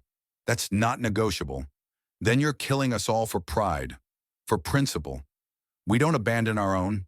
That's the only thing separating us from what? The Soviets, the system that sent us here. We crossed that line months ago, Klaus. We're not noble anymore. We're just meat trying to survive. The argument hung suspended, unsolvable. Every option led to death. Leave the wounded and preserve some chance of survival for the healthy. Take the wounded and die together, slowly, in the snow. Stay and get overrun. The mathematics permitted no good solution. Reinhardt finally spoke, command voice cutting through. Leutnant Steiner, you will organize the mobile elements for March. We depart at 2100 hours. Night movement reduces Soviet air threat. All wounded capable of walking will walk. Those incapable will be carried in rotation. We abandon no one. Sir, that's an order. Execute it. The decision had been made. They would march together, slowly, probably die together, but maintain the fiction that loyalty mattered more than survival. Steiner recognized it as exactly that: fiction, comforting lie, denial of brutal mathematics. But he found himself grateful for the lie. The next hours passed in preparation. Men distributed ammunition, 8 rounds per rifle. That was all that remained. Food was divided equally, 1 day's ration for a 3-day march. Hartmann prepared the wounded for transport, bandaging, splinting, administering the last morphine to those who'd need to walk on damaged legs. Weber pulled Steiner aside as preparations continued. Klaus, I need you to promise me something, anything. If I don't make it, when I don't make it, tell them I quoted Virgil at the end. Something dignified. Not that I died screaming in the snow. You're going to make it. We both know better. The infection has spread to my chest. I can feel it.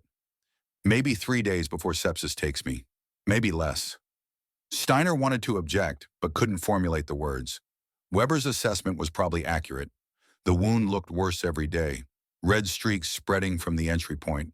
Skin hot to touch despite ambient temperature. One more thing. Your daughter, Greta. Promise you'll tell her we tried to be decent men, even when the world was indecent, that we didn't abandon each other. I promise. Good. Weber managed a weak smile. Then it's worth it. Whatever happens next, at least we stayed human. They clasped hands, gripped firm despite weakness. Words became inadequate. The bond formed in this frozen hell transcended language. Understanding that they'd witnessed each other at lowest ebb and still maintained respect, even affection. That counted for something, maybe everything. The unit assembled at 2100 hours. 74 men, or what remained of them. 35 could walk unassisted. 24 could walk with support. 15 required stretchers fashioned from shelter halves and broken doors. They formed up in the village center, breath pluming white in minus 43-degree air. Reinhardt addressed them briefly. No speeches, no propaganda, just facts. 50 kilometers, 3 days. We move at night, hide during day. Soviet forces between us and the line. Some of us won't make it, maybe none of us, but we go together. Steiner added his piece, voice carrying to the assembled soldiers. You've earned the right to survive. Every one of you. We've been through hell. We've stayed together. We'll finish together. The men didn't cheer. Too tired, too cold, too realistic. They nodded acceptance, adjusted packs, checked weapons one final time.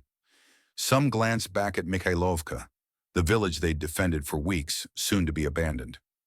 Others stared forward at the dark horizon, the kilometers of frozen emptiness separating them from theoretical safety. Weber stood near Steiner, face pale but determined. Alea jacta est. The die is cast, Caesar at the Rubicon. Appropriate reference. Seemed fitting. We're crossing our own river, no going back now.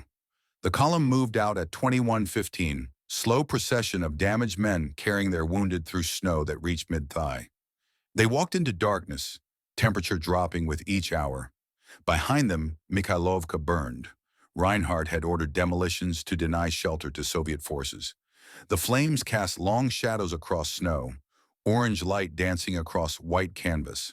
Steiner walked near the head of the column, setting pace, measuring distance. 50 kilometers, 60,000 meters. If they managed 1 kilometer per hour, In that assumed optimistic conditions, they needed 50 hours of marching. Figure 8 hours per night of darkness, 7 nights minimum, with food for 1 day, against Soviet patrols, in minus 45-degree temperatures.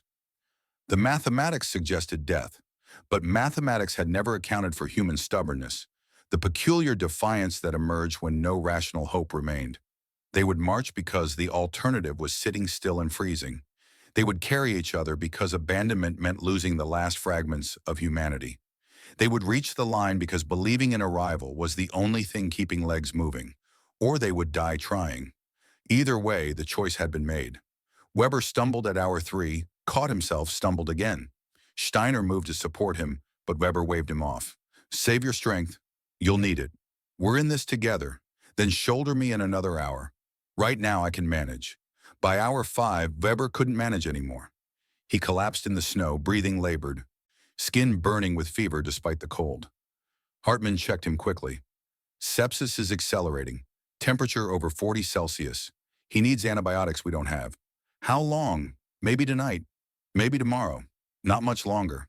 They fashioned a stretcher, added Weber to the rotation of wounded being carried. He mumbled deliriously as they loaded him, fragments of Latin mixed with German. Para spera ad astra.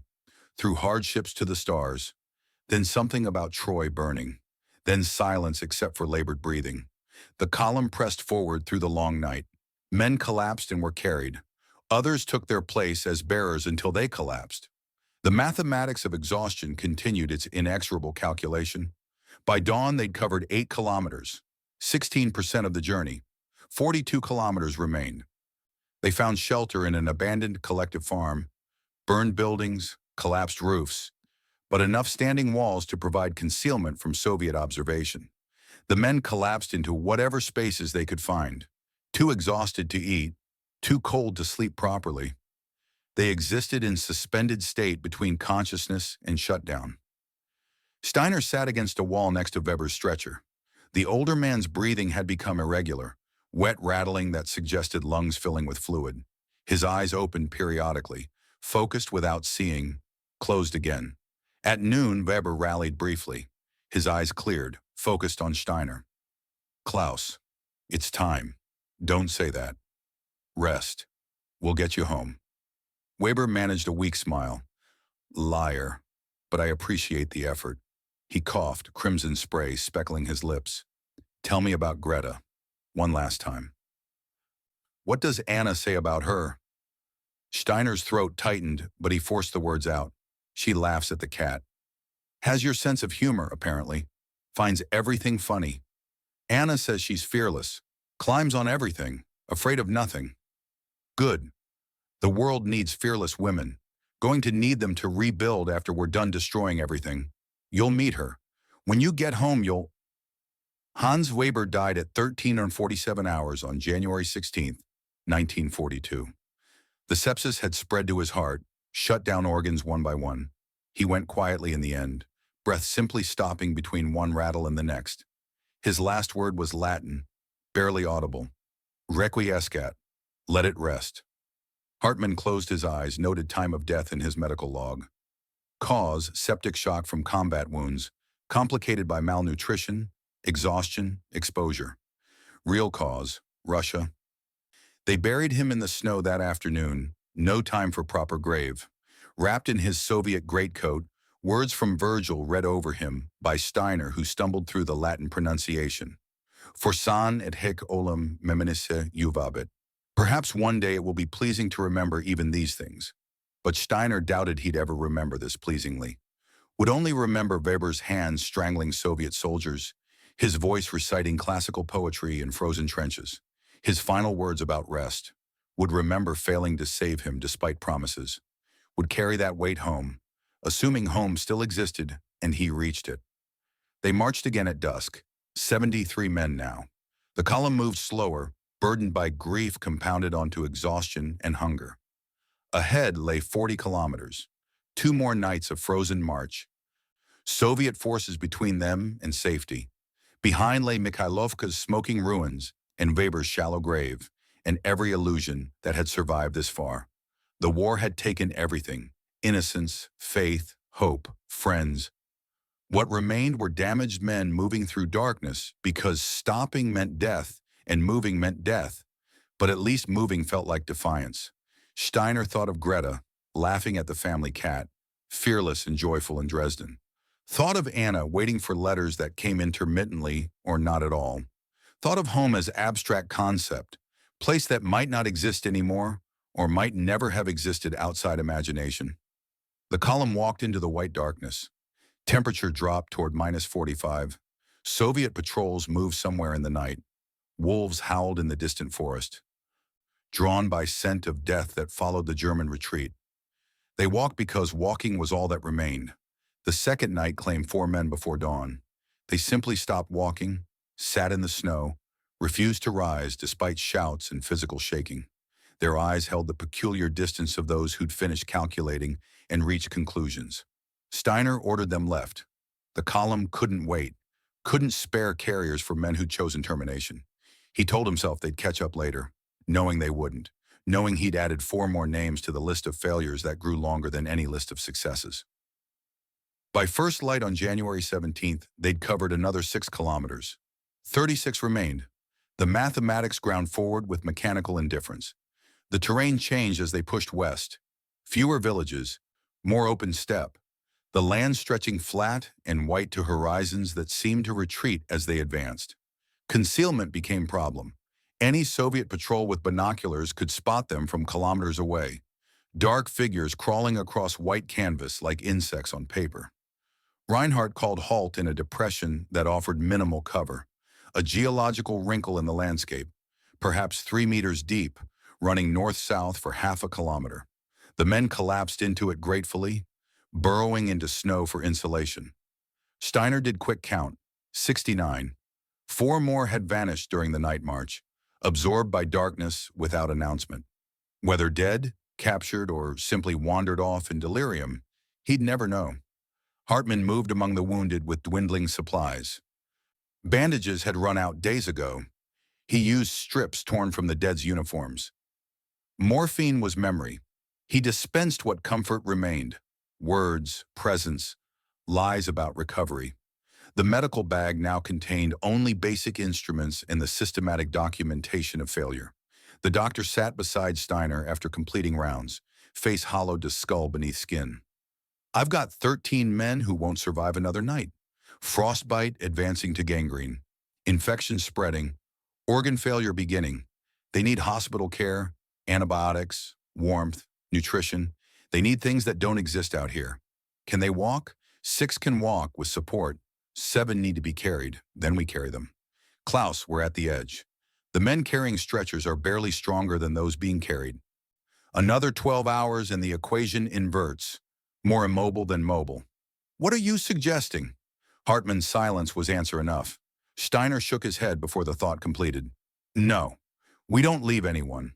Professional triage says..." "I don't care what professional triage says. We've already lost too many. We keep the ones we still have, even if keeping them kills everyone, especially then. Because the moment we start making those calculations is the moment we become what sent us here." Hartmann didn't argue further, just nodded and returned to the wounded. Steiner watched him go and wondered if stubbornness was nobility or stupidity. The line between them had blurred somewhere back in the darkness. Private Miller died at 1100 hours. The man with 6 children, recipient of one of those 3 precious winter coats. The coat hadn't saved him. Frostbite had taken both feet, infection had spread, his kidneys had shut down. He died asking Steiner to tell his children their father had been brave. Steiner promised, knowing he'd never meet the children, knowing the promise was worthless currency, knowing he gave it anyway because worthless currency was all that remained. They couldn't bury him. The ground was iron, time was enemy, energy was spent. They laid him in the depression, covered him with snow, moved on. Behind them, the landscape slowly erased evidence of their passage. Within hours, Miller would be just another irregularity in white emptiness, indistinguishable from random drift. The march resumed at dusk. 68 men, 15 on stretchers, 23 walking with support, 30 capable of independent movement. Steiner revised his mathematics. With this distribution, They needed 4 men to carry shock support for every 3 hours of march. Rotation was essential, or the carriers would join the carried. But rotation meant constant stopping, organizing, redistributing weight. Their pace had dropped below half a kilometer per hour, 36 kilometers at half kilometer per hour, 72 hours of marching. They had perhaps 24 hours of collective will remaining. The river appeared without warning at 2300 hours. One moment they trudged through featureless white, next moment the ground dropped away to frozen waterway 30 meters across. Steiner called halt while scouts checked the ice. The scouts returned grim. Ice looks solid near edges. Center is questionable. We can see dark patches, probably thinner ice over current.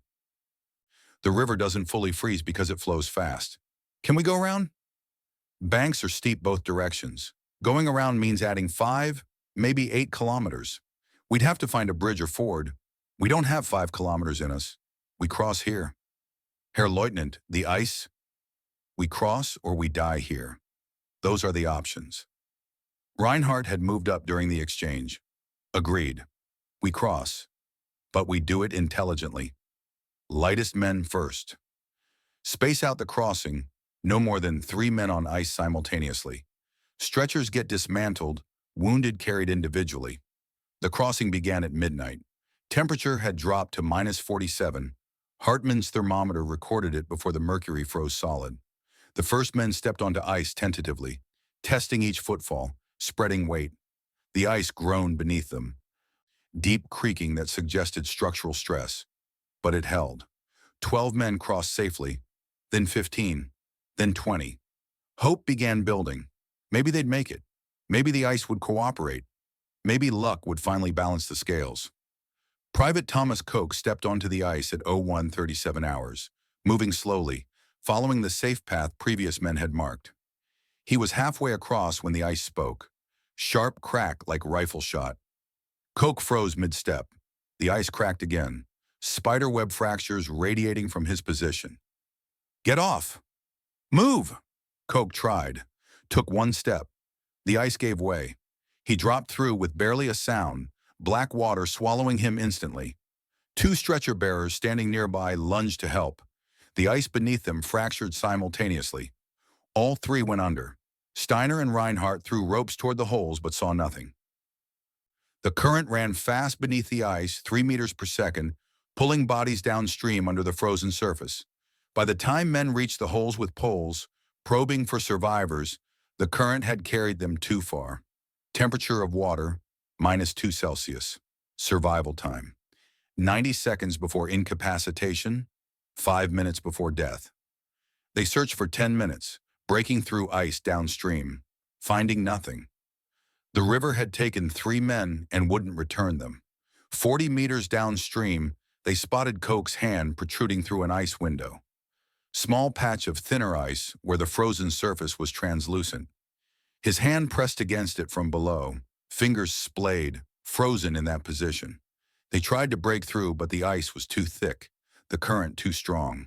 Koch stared up at them through the ice, eyes open, face blue, utterly dead. His expression held surprise, as if the manner of death had caught him unprepared. They left him there. No choice remained. The column resumed crossing at a different point, men spacing wider, testing each step with rifle butts. 4 more men fell through over the next hour. 2 were pulled out by ropes, both dead within minutes from cold shock. 2 disappeared entirely. When the last man reached the far bank at 04:30 hours, Steiner did count. 61. 7 lost to the river. Weber's calculation about dying together suddenly seemed prescient. They were doing exactly that, just slower than he'd predicted. Dawn revealed their position pitilessly. Open steppe, no cover, tracks in snow pointing directly to their location. If Soviet forces had any presence in the area, the column would be spotted within hours. Reinhardt made decision. Keep moving. Stopping in the open meant death by exposure or discovery. Movement at least created illusion of agency. They marched through January 18 under pale sun that provided light but no warmth.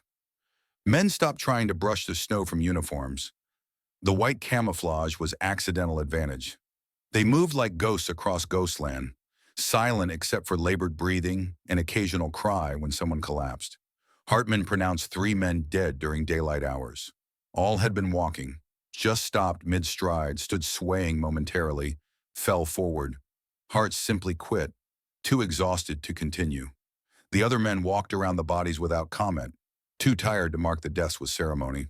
Steiner's mind had begun fragmenting, thoughts drifting away mid-formation. He'd start considering tactical problems and find himself thinking about Anna's voice instead, the way she'd laughed at his terrible jokes during their honeymoon. Then he'd snap back to the march, realize 10 minutes had passed, wonder how far they'd covered. Then drift again. At 1500 hours, they spotted structures on the horizon. Could be German positions, could be Soviet, could be hallucination. Several men had been seeing cities in the snow for days, walking toward phantom warmth. Reinhardt sent scouts ahead despite knowing he'd probably never see them again. Scouts rarely returned from these missions, consumed by the landscape or enemy action or their own exhaustion. But these scouts came back within an hour, faces animated for the first time in days. German positions. Forward picket for the new defensive line, 5 kilometers ahead. 5 kilometers might as well have been 50. The men had nothing left. But they'd also come 30 kilometers through impossibility and continued beyond the point where continuation made sense. 5 more kilometers was absurd, but no more absurd than any other aspect of their survival. The final approach took 7 hours. They arrived at German lines at 22 to 30 hours on January 18th. 61 men more dead than alive. The sentries barely recognized them as human, wrapped in Soviet coats, faces blackened by frostbite, moving with shambling gait of animated corpses. One sentry raised his rifle before realizing these were Germans, not Soviet infiltrators. Identify yourselves. Hauptmann Reinhardt, acting commander, remnants of 2nd and 4th Companies, 18th Panzer Infantry Division. Requesting permission to enter lines. Mein Gott. How many of you are there? 61. We started with 74 3 days ago, 147 6 weeks ago. The sentry's face showed comprehension of what those numbers meant. Come through. Medical is 200 meters east. Food after processing. The assembly point occupied a village called Gzhatsk, barely better than Mikhailovka, but marginally farther from Soviet pressure. Thousands of men crowded into inadequate space. Other units that had fought similar retreats, other survivors of impossible orders. The faces all held the same expression, hollow, haunted, surprised to be breathing. Hartman commandeered space in a barn for his wounded, began systematic assessment with resources that seemed miraculous after weeks of nothing. Actual bandages, some antibiotics, morphine in limited quantity. He worked through the night while Steiner and Reinhardt dealt with administrative processing. The processing officer was a major from division staff who'd never left headquarters, uniform immaculate, face well-fed, demeanor suggesting this was bureaucratic inconvenience rather than human catastrophe. Hauptmann Reinhardt. Unit strength, 61 effectives, 15 critically wounded, 26 walking wounded, 20 combat capable, from original strength of. The 18th Division entered Russia with 17,134 men in June. My companies totaled 147 on December 1st. We have 61 now. The major documented this without visible reaction. Equipment status, lost. All vehicles abandoned. Most crew-served weapons destroyed or left behind. Personnel weapons at maybe 30%. Rifles damaged by cold, ammunition exhausted. You'll be reconstituted with replacements after rest period. Respectfully, Major, these men aren't resting. They're dying slowly. They need hospital evacuation, extended recovery, psychological support. Noted. But the situation doesn't permit extended leave. You'll receive 72 hours rest, then reassignment. Reinhardt's control cracked microscopically. 72 hours.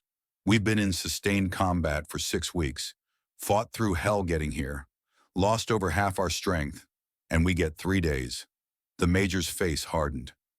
Hauptmann, I understand you've had a difficult experience, but thousands of units are in similar circumstances. The war continues regardless of individual hardship. You'll take your 3 days and your replacements and return to duty. Dismissed. Outside, Reinhardt stood in the snow, shaking with rage or exhaustion or both. Steiner found him there 10 minutes later, still motionless. The Hauptmann's voice emerged quiet. Difficult experience. He called it a difficult experience. He's never been forward.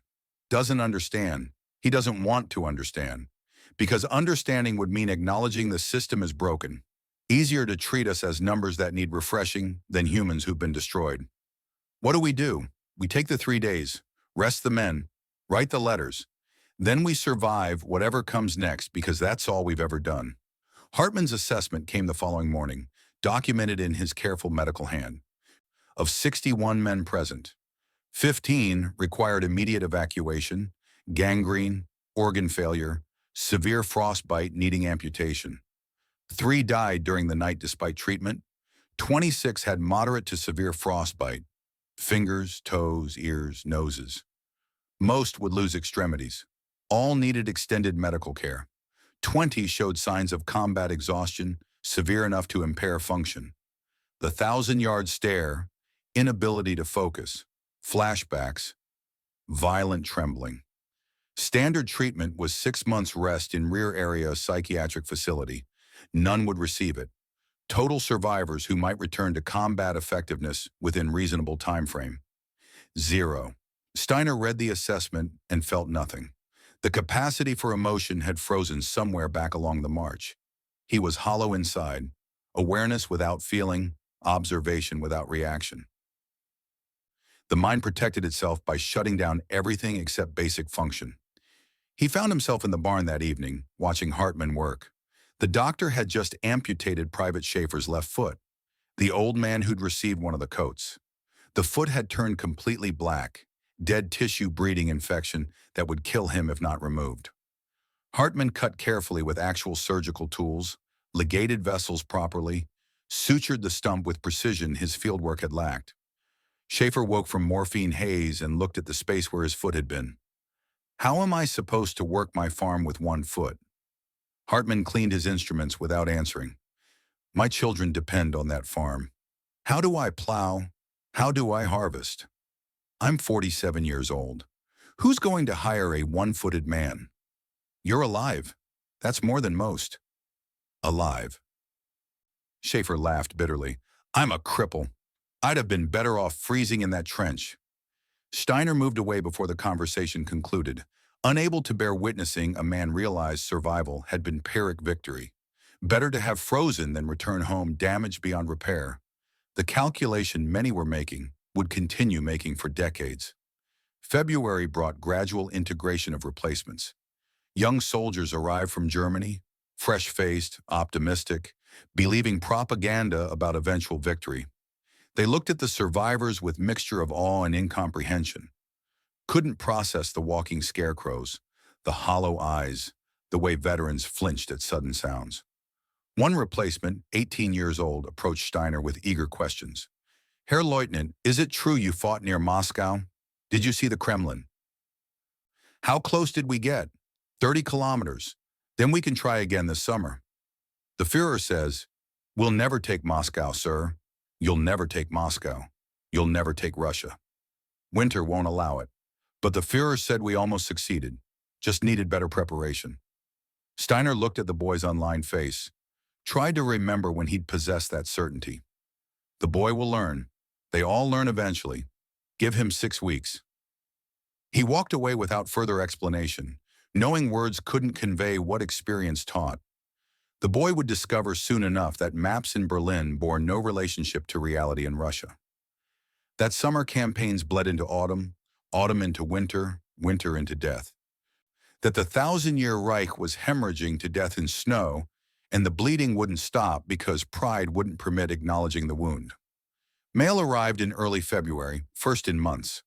Bundles of letters that had been chasing the division across Russia, always arriving where they'd been rather than where they were. Steiner received 3 envelopes, all from Anna. Posted in November and December, arriving now in February, messages from past arriving in present like ghosts. The November letter spoke of Greta's first steps, Anna's hope that Klaus would be home for Christmas, Normal domestic concerns from a life that seemed fictional now.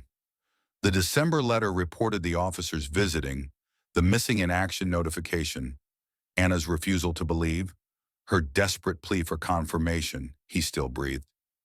The third letter, dated January 8th, contained different tone entirely. Klaus, I received your letter from November. I know you're alive. I wept when I saw your handwriting. I showed Greta your photograph. She kissed it and said, Papa, but I must tell you something, and I hope you'll forgive me for the honesty. When I thought you were dead, I made peace with it. I imagined life without you, planned how to raise Greta alone, accepted that you'd become memory rather than presence. Now you're alive, and I'm grateful. But I'm also terrified, because every day I wait wondering if today brings the officers back to my door. I must live in hope and fear simultaneously. The woman who wrote you in November is gone. This winter killed her too. I'm what remains, harder, less certain, afraid to believe in permanence. I love you. I want you home. But I'm not sure either of us will recognize what comes home. War changes men. I've seen the veterans in town. They're different from those who left. Something essential is missing. I pray you haven't lost that essential thing, but I prepare myself for the possibility. Come home if you can, but come home honest. Don't pretend to be who you were. I'll love whoever you've become, but I need to know him truthfully. Steiner read it 3 times, each pass revealing new layers. Anna had seen through to the fundamental truth. They'd both been casualties, just in different ways. She'd lost the husband she'd married. He'd lost the man she'd married. What remained were damaged people trying to construct meaning from damage. He attempted response that night, words coming haltingly, how to explain what he'd seen, done, become. How to convey that the architect who'd left Dresden was dead, replaced by someone who understood killing intimately, who'd made impossible choices, who'd watched good men die for nothing. How to tell her that Greta would meet a stranger wearing her father's face. He wrote 3 lines, crossed them out, wrote 3 more, repeated until the paper was illegible. Finally abandoned the attempt. Some things couldn't be written. They'd have to be lived through, navigated in real time, if navigation was even possible. Reinhardt found him at midnight, still sitting with blank paper. Writer's block, something like that. How do you explain to someone who wasn't there? You don't. You accept that the gap exists and try to build a bridge anyway. Have you built that bridge? Reinhardt shook his head. My wife stopped writing in October. Last letter said she couldn't bear the uncertainty anymore. Asked for divorce. I never responded because I was too busy not dying. I'm sorry, don't be. She was right to leave. The man she married died somewhere between the bug and here. I'm just the ghost wearing his name. They sat in shared silence. 2 ghosts discussing what it meant to haunt the world. Eventually, Reinhardt produced his journal, the letters to families of dead soldiers. The stack had grown to 200, neatly written, never sent. I'm going to give these to you. Sir, if I die, someone should have them. Maybe after the war, if there's an after, someone can deliver them, or at least file them somewhere. Document that these men existed and mattered. You're not going to die. We're all going to die, Klaus. Some of us just haven't done it yet. Reinhardt handed over the journal. These are my testimony, my evidence that individual lives counted for something. Keep them safe. Steiner accepted the weight, literal and figurative. I'll keep them, but you'll deliver them yourself when this ends, if it ends. The war or us, I can't tell which has more life left. The weeks bled into March. The survivors were scattered to different units as the division reconstituted itself. Steiner received orders assigning him to a fresh company, mostly replacements, a few veterans mixed in for seasoning. Reinhardt was sent to a different sector entirely. They shook hands at departure, wordless acknowledgement that they'd probably never meet again. Hartmann was medically discharged in mid-March. The frostbite that had taken 3 of his fingers had also damaged nerves in both hands.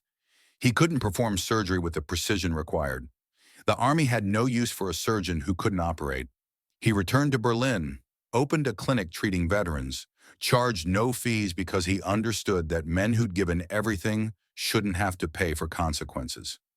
Of the 61 who'd reached the assembly point, 22 were still breathing by April 1st. 3 had died from complications despite medical care. 11 were permanently invalided out, amputations, blindness, psychiatric breaks too severe for military service. 25 remained in Army, scattered across the Eastern Front, most dead within 6 months. Spring arrived with cruel timing, revealing what winter had hidden. Steiner was near Smolensk when the thaw began. Temperatures climbing to 0, then 5 degrees, then 10. The snow receded like a slow-motion curtain draw, exposing the stage where winter's play had occurred. The bodies appeared first, hundreds, then thousands, emerging from white shrouds. Germans and Soviets intermingled, frozen in positions that told stories. 2 men locked in eternal combat, hands at each other's throats. A soldier sitting against a tree, rifle across lap, face peaceful. Entire squads that had stopped together and died together, arrayed in circle as if still conferring. The horses came next, standing upright, frozen solid for months, revealing themselves as snow melted from around their legs. Some still wore harnesses, still attached to supply wagons, faithful unto death and beyond. Their eyes stared at nothing, ice crystals permanent in corneas. Villages revealed themselves last, structures emerging like ancient ruins from archaeological dig. Walls marked by bullet holes and shrapnel scars. Burned timbers, empty windows staring at empty streets. Sometimes civilian bodies appeared in basements or collapsed buildings.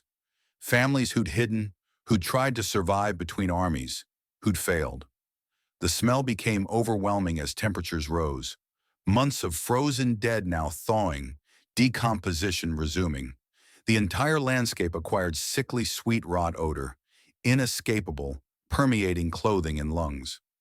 Men wore scarves soaked in vodka over their faces, but the stench penetrated regardless. Steiner witnessed a burial detail near a village that might have been Mikhailovka. The landmarks matched, but destruction made certainty impossible. The detail was loading bodies onto trucks for mass graves, working with mechanical efficiency born of repetition. German, Soviet, civilian, all went into the same trucks. Death had homogenized them beyond distinction. He walked through the village ruins, found the church where they'd held their final defense. The basement where Hartmann had operated was revealed now, filled with frozen medical waste, amputated limbs stacked like cordwood, blood-stained bandages, broken instruments, evidence of suffering preserved in ice, now melting into grotesque soup. Behind the church, he found a small mound that could have been Weber's grave. No marker remained. No way to confirm, just snow-covered earth that might contain his friend's body or might be random drift. He stood there for several minutes, trying to formulate words, failing, moving on. The dead were past speech. The living barely managed it. April brought statistics. Army Group Center published casualty figures for the winter offensive. 918,000 German casualties from October through March. Of these, 228,000 were frostbite cases. Estimated deaths directly attributable to cold, over 100,000. Horses lost, 350,000. The 18th Panzer Infantry Division's numbers were emblematic. Entered Russia with 17,134 soldiers. Effective strength April 1st, 4,200. Killed in action, 4,100. Died from cold, hunger, disease, 6,800. Missing, 2,034. The division had effectively ceased existing, replaced by a unit bearing the same number, but containing none of the original men. Steiner's company specifically, 147 on December 1st, 22 survived to February. Of those 22, only 8 still served by June. The rest were dead, invalided, or had simply vanished into the administrative chaos of a collapsing system. Survival rate, 5%. He did the mathematics obsessively, calculating which decisions had saved those 8, which had killed the 139, whether different choices would have altered outcomes. The conclusion was always the same. No decisions mattered. The system had fed them into machinery designed to destroy, and the machinery had functioned as intended. Individual agency was illusion. They were meat in grinder, and the grinder cared nothing for tactics or bravery or desperate humanity. May brought reassignment. Steiner was promoted to Hauptmann, not for competence but because so many officers were dead that promotions came automatically to survivors. He received a new company, mostly 17 and 18-year-olds, boys pretending to be soldiers. They looked at him with expectant faces, waiting for speeches about glory and victory. He gave them honesty instead. You're going to die. Not might, will. Most of you within 6 months, some faster. A few might last longer through luck or cowardice. The war is lost. We just haven't admitted it yet. Your job is to survive as long as possible and kill as many of them as necessary to keep surviving. Don't be brave. Don't be heroic. Just be alive tomorrow. That's the only victory available. The boys' faces showed shock at his bluntness. One raised his hand. Herr Hauptmann, the Führer says final victory is certain. The Führer has never spent winter in Russia. Dismissed, they learned. By July, the survivors had acquired the same hollow eyes, the same mechanical movements, the same understanding that patriotic speeches bore no relationship to reality. They'd become what Steiner's generation had become, damaged machines that still functioned, but forgot why they were functioning. In August, Steiner was badly wounded near Rurov. Soviet artillery scored direct hit on his observation post. Shrapnel shredded his left leg below the knee, peppered his torso, left him bleeding out in a crater. Medics found him before he exsanguinated, tourniqueted the leg, evacuated him to field hospital. The surgeon, not Hartmann, just another doctor doing impossible work, delivered the assessment with clinical detachment. The leg is destroyed, bones shattered, major vessels severed, muscle tissue macerated. Amputation below knee is necessary. Do I have your consent? Take it. I'm tired of walking anyway. The surgery occurred under proper anesthetic. Morphine existed in rear areas, luxury the front never enjoyed. He woke to absence, the missing weight, the phantom sensations of limb that no longer existed. The stump was bandaged carefully, drain tubes protruding, throbbing with pain that suggested nerve endings were confused about what remained and what didn't. The doctor visited during recovery. You'll be invalided out. Medical discharge within 6 weeks. Home by October. Home. The word sounded foreign. After 16 months in hell, the concept of not hell seemed impossible to process. You're certain. Your fighting days are over, Hauptmann. You gave enough. Time to let others carry the weight. Steiner laughed, sound bitter and raw. Others? You mean the 17-year-olds? The children we're feeding into the machine because we've run out of adults. I don't make policy. I just repair what arrives broken. Then you'll be busy for decades. We're all broken. Some just hide it better. The hospital train west departed in September, carrying hundreds of wounded toward Germany and the fiction of recovery. Steiner watched Russian landscapes slide past, snow already dusting the fields, even though winter hadn't officially arrived. The country was preparing for another season of killing, the cycle perpetual, the war grinding forward regardless of human cost. He arrived in Dresden on December 3, 1943, exactly 2 years after the attack on Lobnya, where Fritz had died, where everything had started unraveling. The train pulled into a station that seemed absurdly normal. Civilians moving about their business, children laughing, women shopping. The disconnect between this normalcy and the Eastern hellscape was so profound that Steiner questioned which reality was real. Anna waited on the platform, Greta holding her hand. He saw them through the window and something broke inside his chest. Anna looked older, lines around her eyes that hadn't existed, gray threading through her blonde hair, posture suggesting someone who'd carried heavy loads. Greta had grown impossibly tall, a small person now rather than a toddler. He descended from the train using crutches, left pant leg pinned up below the knee, medals he'd never earned displayed on his chest because regulations required it. Anna spotted him, face cycling through shock and recognition and grief and relief in rapid sequence. She rushed forward, stopped a meter away as if uncertain whether she could touch him. Klaus. The word emerged as question and statement simultaneously. Anna, I'm home. Whatever that means. She closed the distance, embraced him carefully, avoiding injury sites. He felt her shaking, or maybe he was shaking. Impossible to tell. They held each other while the world moved around them. Two damaged people trying to remember how to occupy the same space. Then a small hand tugged his coat. He looked down into eyes that mirrored his own, dark brown, serious, studying him with preternatural focus. Greta spoke in voice barely above whisper, 3 years of vocabulary at her command. Mama said you were cold. Are you warm now? The question pierced through armor he'd built over 16 months, reached something essential he'd thought was dead. Tears began flowing without permission, silent crying that had no sound but wouldn't stop. He knelt on one leg, came down to her level, looked into his daughter's face. Yes, Schatz. I'm warm now. Good. She stepped forward and hugged him, small arms wrapping around his neck. Mama cried when you were cold. I don't want her to cry anymore. Neither do I. They stayed there, father and daughter meeting for the first time, Anna standing over them crying openly now, other passengers moving past with respectful distance. Nobody spoke. The moment required silence, demanded space for reunion too complex for words.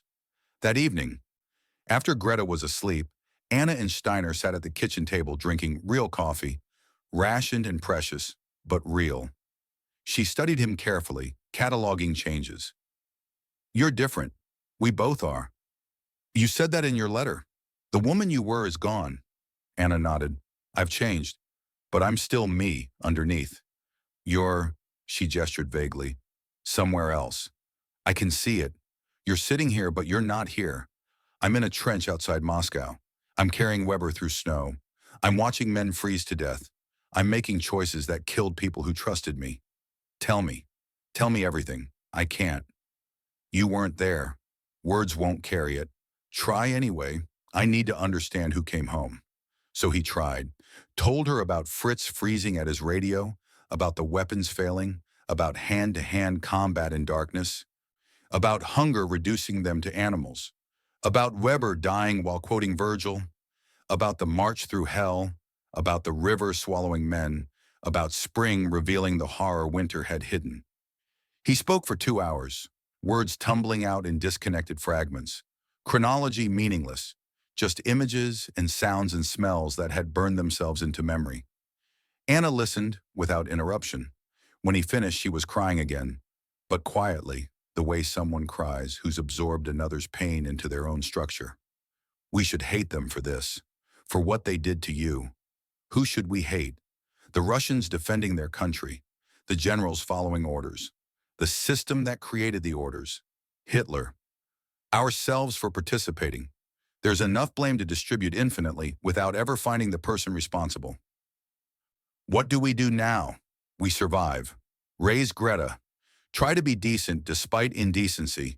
Wait for the war to end and hope there's something left to rebuild. Do you think there will be? Steiner looked out the window at Dresden's nighttime streets. Lights dimmed for air raid precautions, civilians hurrying home before curfew. I think we're all ruins now. Some of us just haven't collapsed yet. But maybe ruins can be foundations. Maybe what comes after is built on what we destroyed. That's almost hopeful. It's the best I can manage. Then it's enough. Over the following months, Steiner attempted reintegration into civilian life as much as wartime allowed. His prosthetic leg arrived in February, crude wooden affair that attached below knee, causing chafing and pain but permitting mobility. He learned to walk again, relearned balance, adapted. Greta accepted his presence with child's flexibility, asking questions that adults would avoid. Why is your leg wood now? Because the real one was hurt. Does it hurt? Sometimes. Can I draw on it?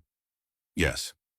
She decorated the prosthetic with colored pencils, covering it with flowers and animals and abstract designs that made nurses at the clinic laugh. He tried returning to architecture but found his hands wouldn't hold pencils steadily. Nerve damage from frostbite, tremors from trauma, coordination corrupted. The precision required for drafting was beyond him. He abandoned the attempt after 3 weeks. Instead, he took a position at the Veterans Office, helping returning soldiers navigate bureaucracy. The work suited him. He understood what they'd endured, spoke their language, could cut through official obfuscation to secure benefits they'd earned. Mostly he listened, let them tell stories nobody else wanted to hear, bore witness to horror so they weren't alone in remembering. One veteran returned from Stalingrad with no legs and ruined lungs, spoke about the pocket during their first meeting. We ate horses, then we ate rats, then we ate the horses that had eaten rats. Some units ate their dead. I didn't, but I understood why they did. Steiner understood too. Explained the same descent he'd witnessed, the progression from human to survival mechanism, the calculations that seemed monstrous to those who hadn't faced them. The veteran wept with relief that someone comprehended without judging. By late 1944, the war had turned decisively. Soviet forces drove westward, reversing the conquests of 1941, approaching German borders. Steiner followed their progress on maps with mixture of dread and satisfaction. Dread because he knew what Soviet revenge would look like. They'd learned from Germans how to prosecute total war. Satisfaction because the system that had sent him into hell was finally receiving justice. January 1945 brought rumors of Soviet forces entering Germany itself. The refugees arrived first, columns of civilians fleeing the advance, carrying what they could, abandoning everything else.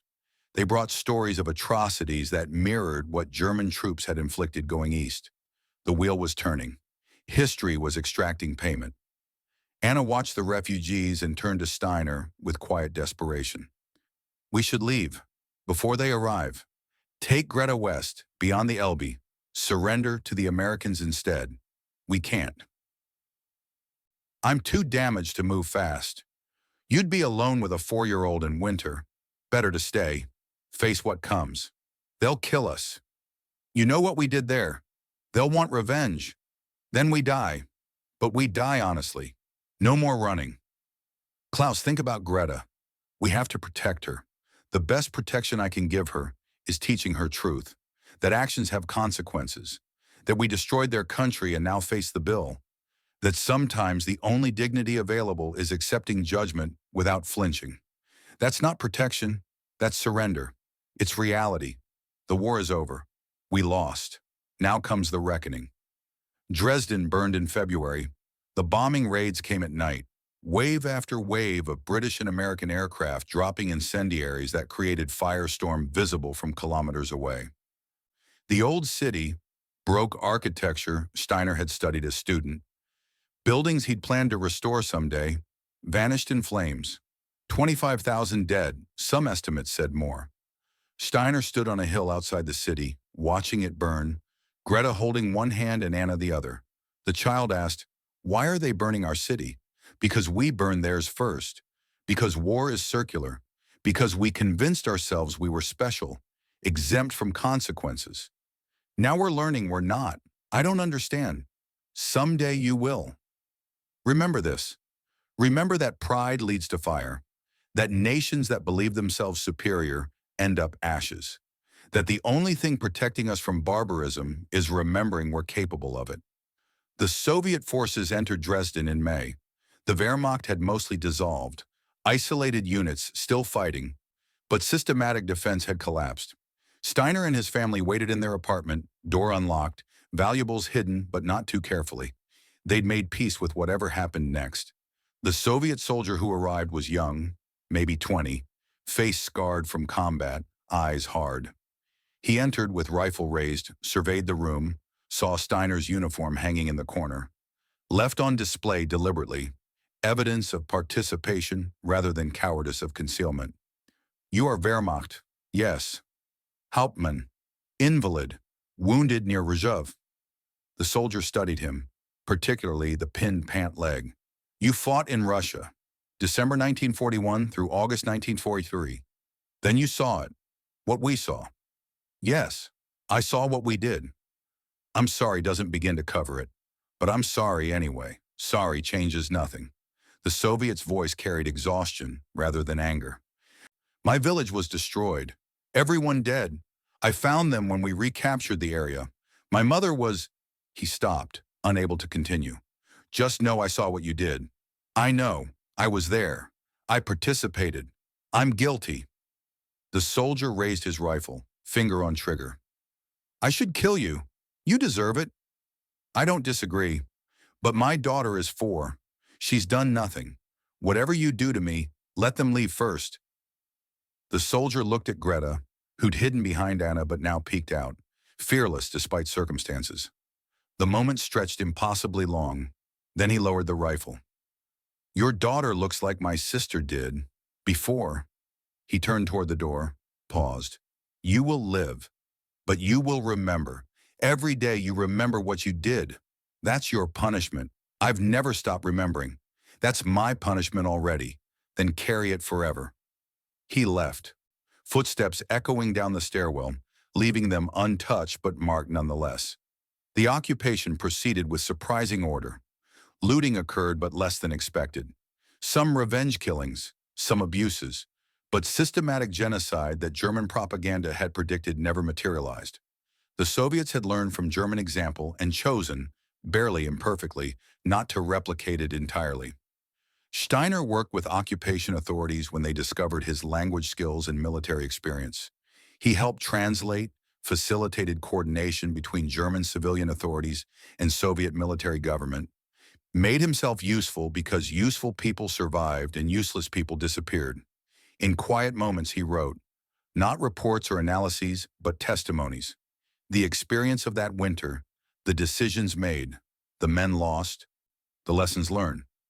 He pulled out Reinhardt's journal, the letters to families, and added his own observations, creating document that bore witness to horror and humanity intermingled. One letter in Reinhardt's hand had been addressed to Weber's family in Munich. Steiner read it carefully. Your son Hans Weber died January 16, 1942, from combat wounds sustained defending his comrades. He was brave beyond measure, scholarly to the end, respected by all who served with him. He spoke often of his students, his love of classical literature, his hope to return and resume teaching. He quoted Virgil in his final moments. Perhaps one day it will be pleasing to remember even these things. He believed better days would come. Please know he died among friends who honored him. Steiner added his own postscript. Hans Weber was my friend. I failed to save him. I carry that failure like I carry the faces of all the men who trusted me and died despite that trust. Your son was better than the war that killed him, better than the country that sent him east, better than the rest of us who survived when better men didn't. If Greta asks about heroes, I'll tell her about Hans Weber, who killed when necessary, but never stopped being human. That's the only heroism that mattered. Years passed. The occupation softened into something approximating normal governance. Germany divided into zones. Dresden fell under Soviet control. Life settled into rhythm dictated by occupiers, but recognizably civilian. Steiner continued his work with veterans, watched Greta grow, tried to be decent father despite damage. He never wrote to Anna about what happened in Russia. Couldn't find words adequate. But sometimes at night she'd hear him crying, or screaming in his sleep, or whispering names of dead men. She'd hold him without speaking, offering presence rather than understanding, because understanding was impossible for those who hadn't been there. Greta grew into a young woman who asked pointed questions. At 16, she demanded full accounting. What had he done? What had he witnessed? What was his responsibility? He told her everything, sparing nothing, showing her the darkness he'd participated in. When he finished, she was crying. How do you live with that? By never forgetting it. By trying to be better than I was. By raising you to be better than my generation. By working with the broken men who returned and helping them find ways to live with their own darkness.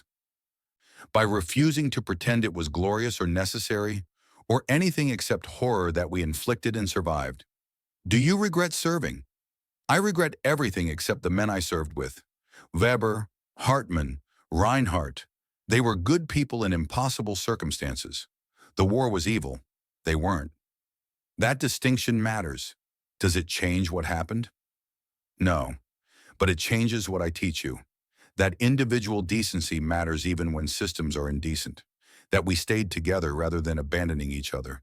That small acts of humanity in hell are worth more than grand gestures in peace. That's what I want you to remember. In 1975, 33 years after that winter, Steiner received a letter from Munich. The return address was familiar, the veterans' office where Weber had worked before the war. Inside was a brief note and a photograph. The note, Herr Hauptmann Steiner, I am the daughter of Hans Weber. I found your postscript in my father's effects after my mother died. I never knew him. He died before I was born, but your words helped me understand what kind of man he was. Thank you for remembering him. Enclosed is the only photograph I have. I thought you might want a copy. The photograph showed Weber in Munich, summer of 1938, standing outside a school building. He wore civilian clothes, held books under one arm, smiled at the camera with unguarded joy. The man in the photograph bore no resemblance to the skeletal sergeant Steiner remembered from frozen trenches. This was Weber before the war destroyed him, when future still seemed bright and teaching Latin to teenagers was life's highest purpose. Steiner sat with the photograph for an hour, unable to move, tears flowing freely. Anna found him there and understood without asking. He showed her the image. This is who he was. Before Russia, before everything, who you all were. Yes, we were people with futures. Then we became survivors with pasts. The photograph is evidence that the before existed, that we weren't always what war made us. You honor them by remembering. I honor them by refusing to let their deaths mean nothing. By teaching Greta and anyone else who'll listen that war doesn't create heroes. It creates corpses and damaged men and memories that never heal. The only heroism is surviving without becoming monsters. Most of us failed that test, but some tried. That's worth remembering. Klaus Steiner died in 1986, 69 years old. Liver failure from decades of alcohol use. The medication veterans self-prescribed for nightmares that never stopped. His last words spoken to Anna with Greta present were quiet. I'm cold. Tell them I was cold. But I stayed warm enough to get home. Greta inherited his writings, the journal he'd kept, Reinhardt's letters, the testimony he'd compiled. She published them in 1990 after the wall fell, when Germany was reuniting and history could be examined without political filters. The book sold modestly, was used in some university courses, mostly disappeared into academic obscurity. But occasionally Greta received letters from readers, veterans who recognized themselves in Steiner's words. Children of veterans who finally understood their father's silence. Historians who appreciated primary source honesty. Each letter confirmed that testimony mattered, that bearing witness served purpose, that the dead demanded remembrance even when remembering hurt. The final lesson of that terrible winter wasn't about tactics or strategy or national power. It was simpler, more fundamental. Empires built on hubris fall in snow. But humanity, fragile, imperfect, sometimes decent despite itself, survives even frozen hell. Not unchanged, never whole again, but alive. Bearing witness, refusing to let the horror vanish unacknowledged. That's what Steiner left Greta. Not pride or glory or justified sacrifice. Just truth, that her father tried, in his limited way, to be decent when the world was indecent. That he failed often but kept trying. That he carried the weight of impossible choices until it killed him. That he loved her despite being broken. That sometimes love and damage coexist without contradiction. And perhaps that's sufficient legacy, to be remembered honestly rather than heroically, to have tried rather than succeeded, to have stayed human when humanity was optional. The winter of 1941 took 100,000 German lives directly, took millions more over the following years, took everyone who survived it in ways that didn't show on casualty lists, took innocence and certainty and faith in progress, left only knowledge that nature is the ultimate power, that hubris invites destruction, that winter never loses. Klaus Steiner learned that lesson in frozen trenches outside Moscow, carried it home, taught it to his daughter, died knowing it was the only wisdom worth transmitting, that we're all fragile, all mortal, all subject to forces beyond control. The only choice is whether we face that reality with honesty or denial. He chose honesty. It didn't save him, but it let him live with having survived when better men didn't. That's not victory, but in war, it's as close as anyone gets.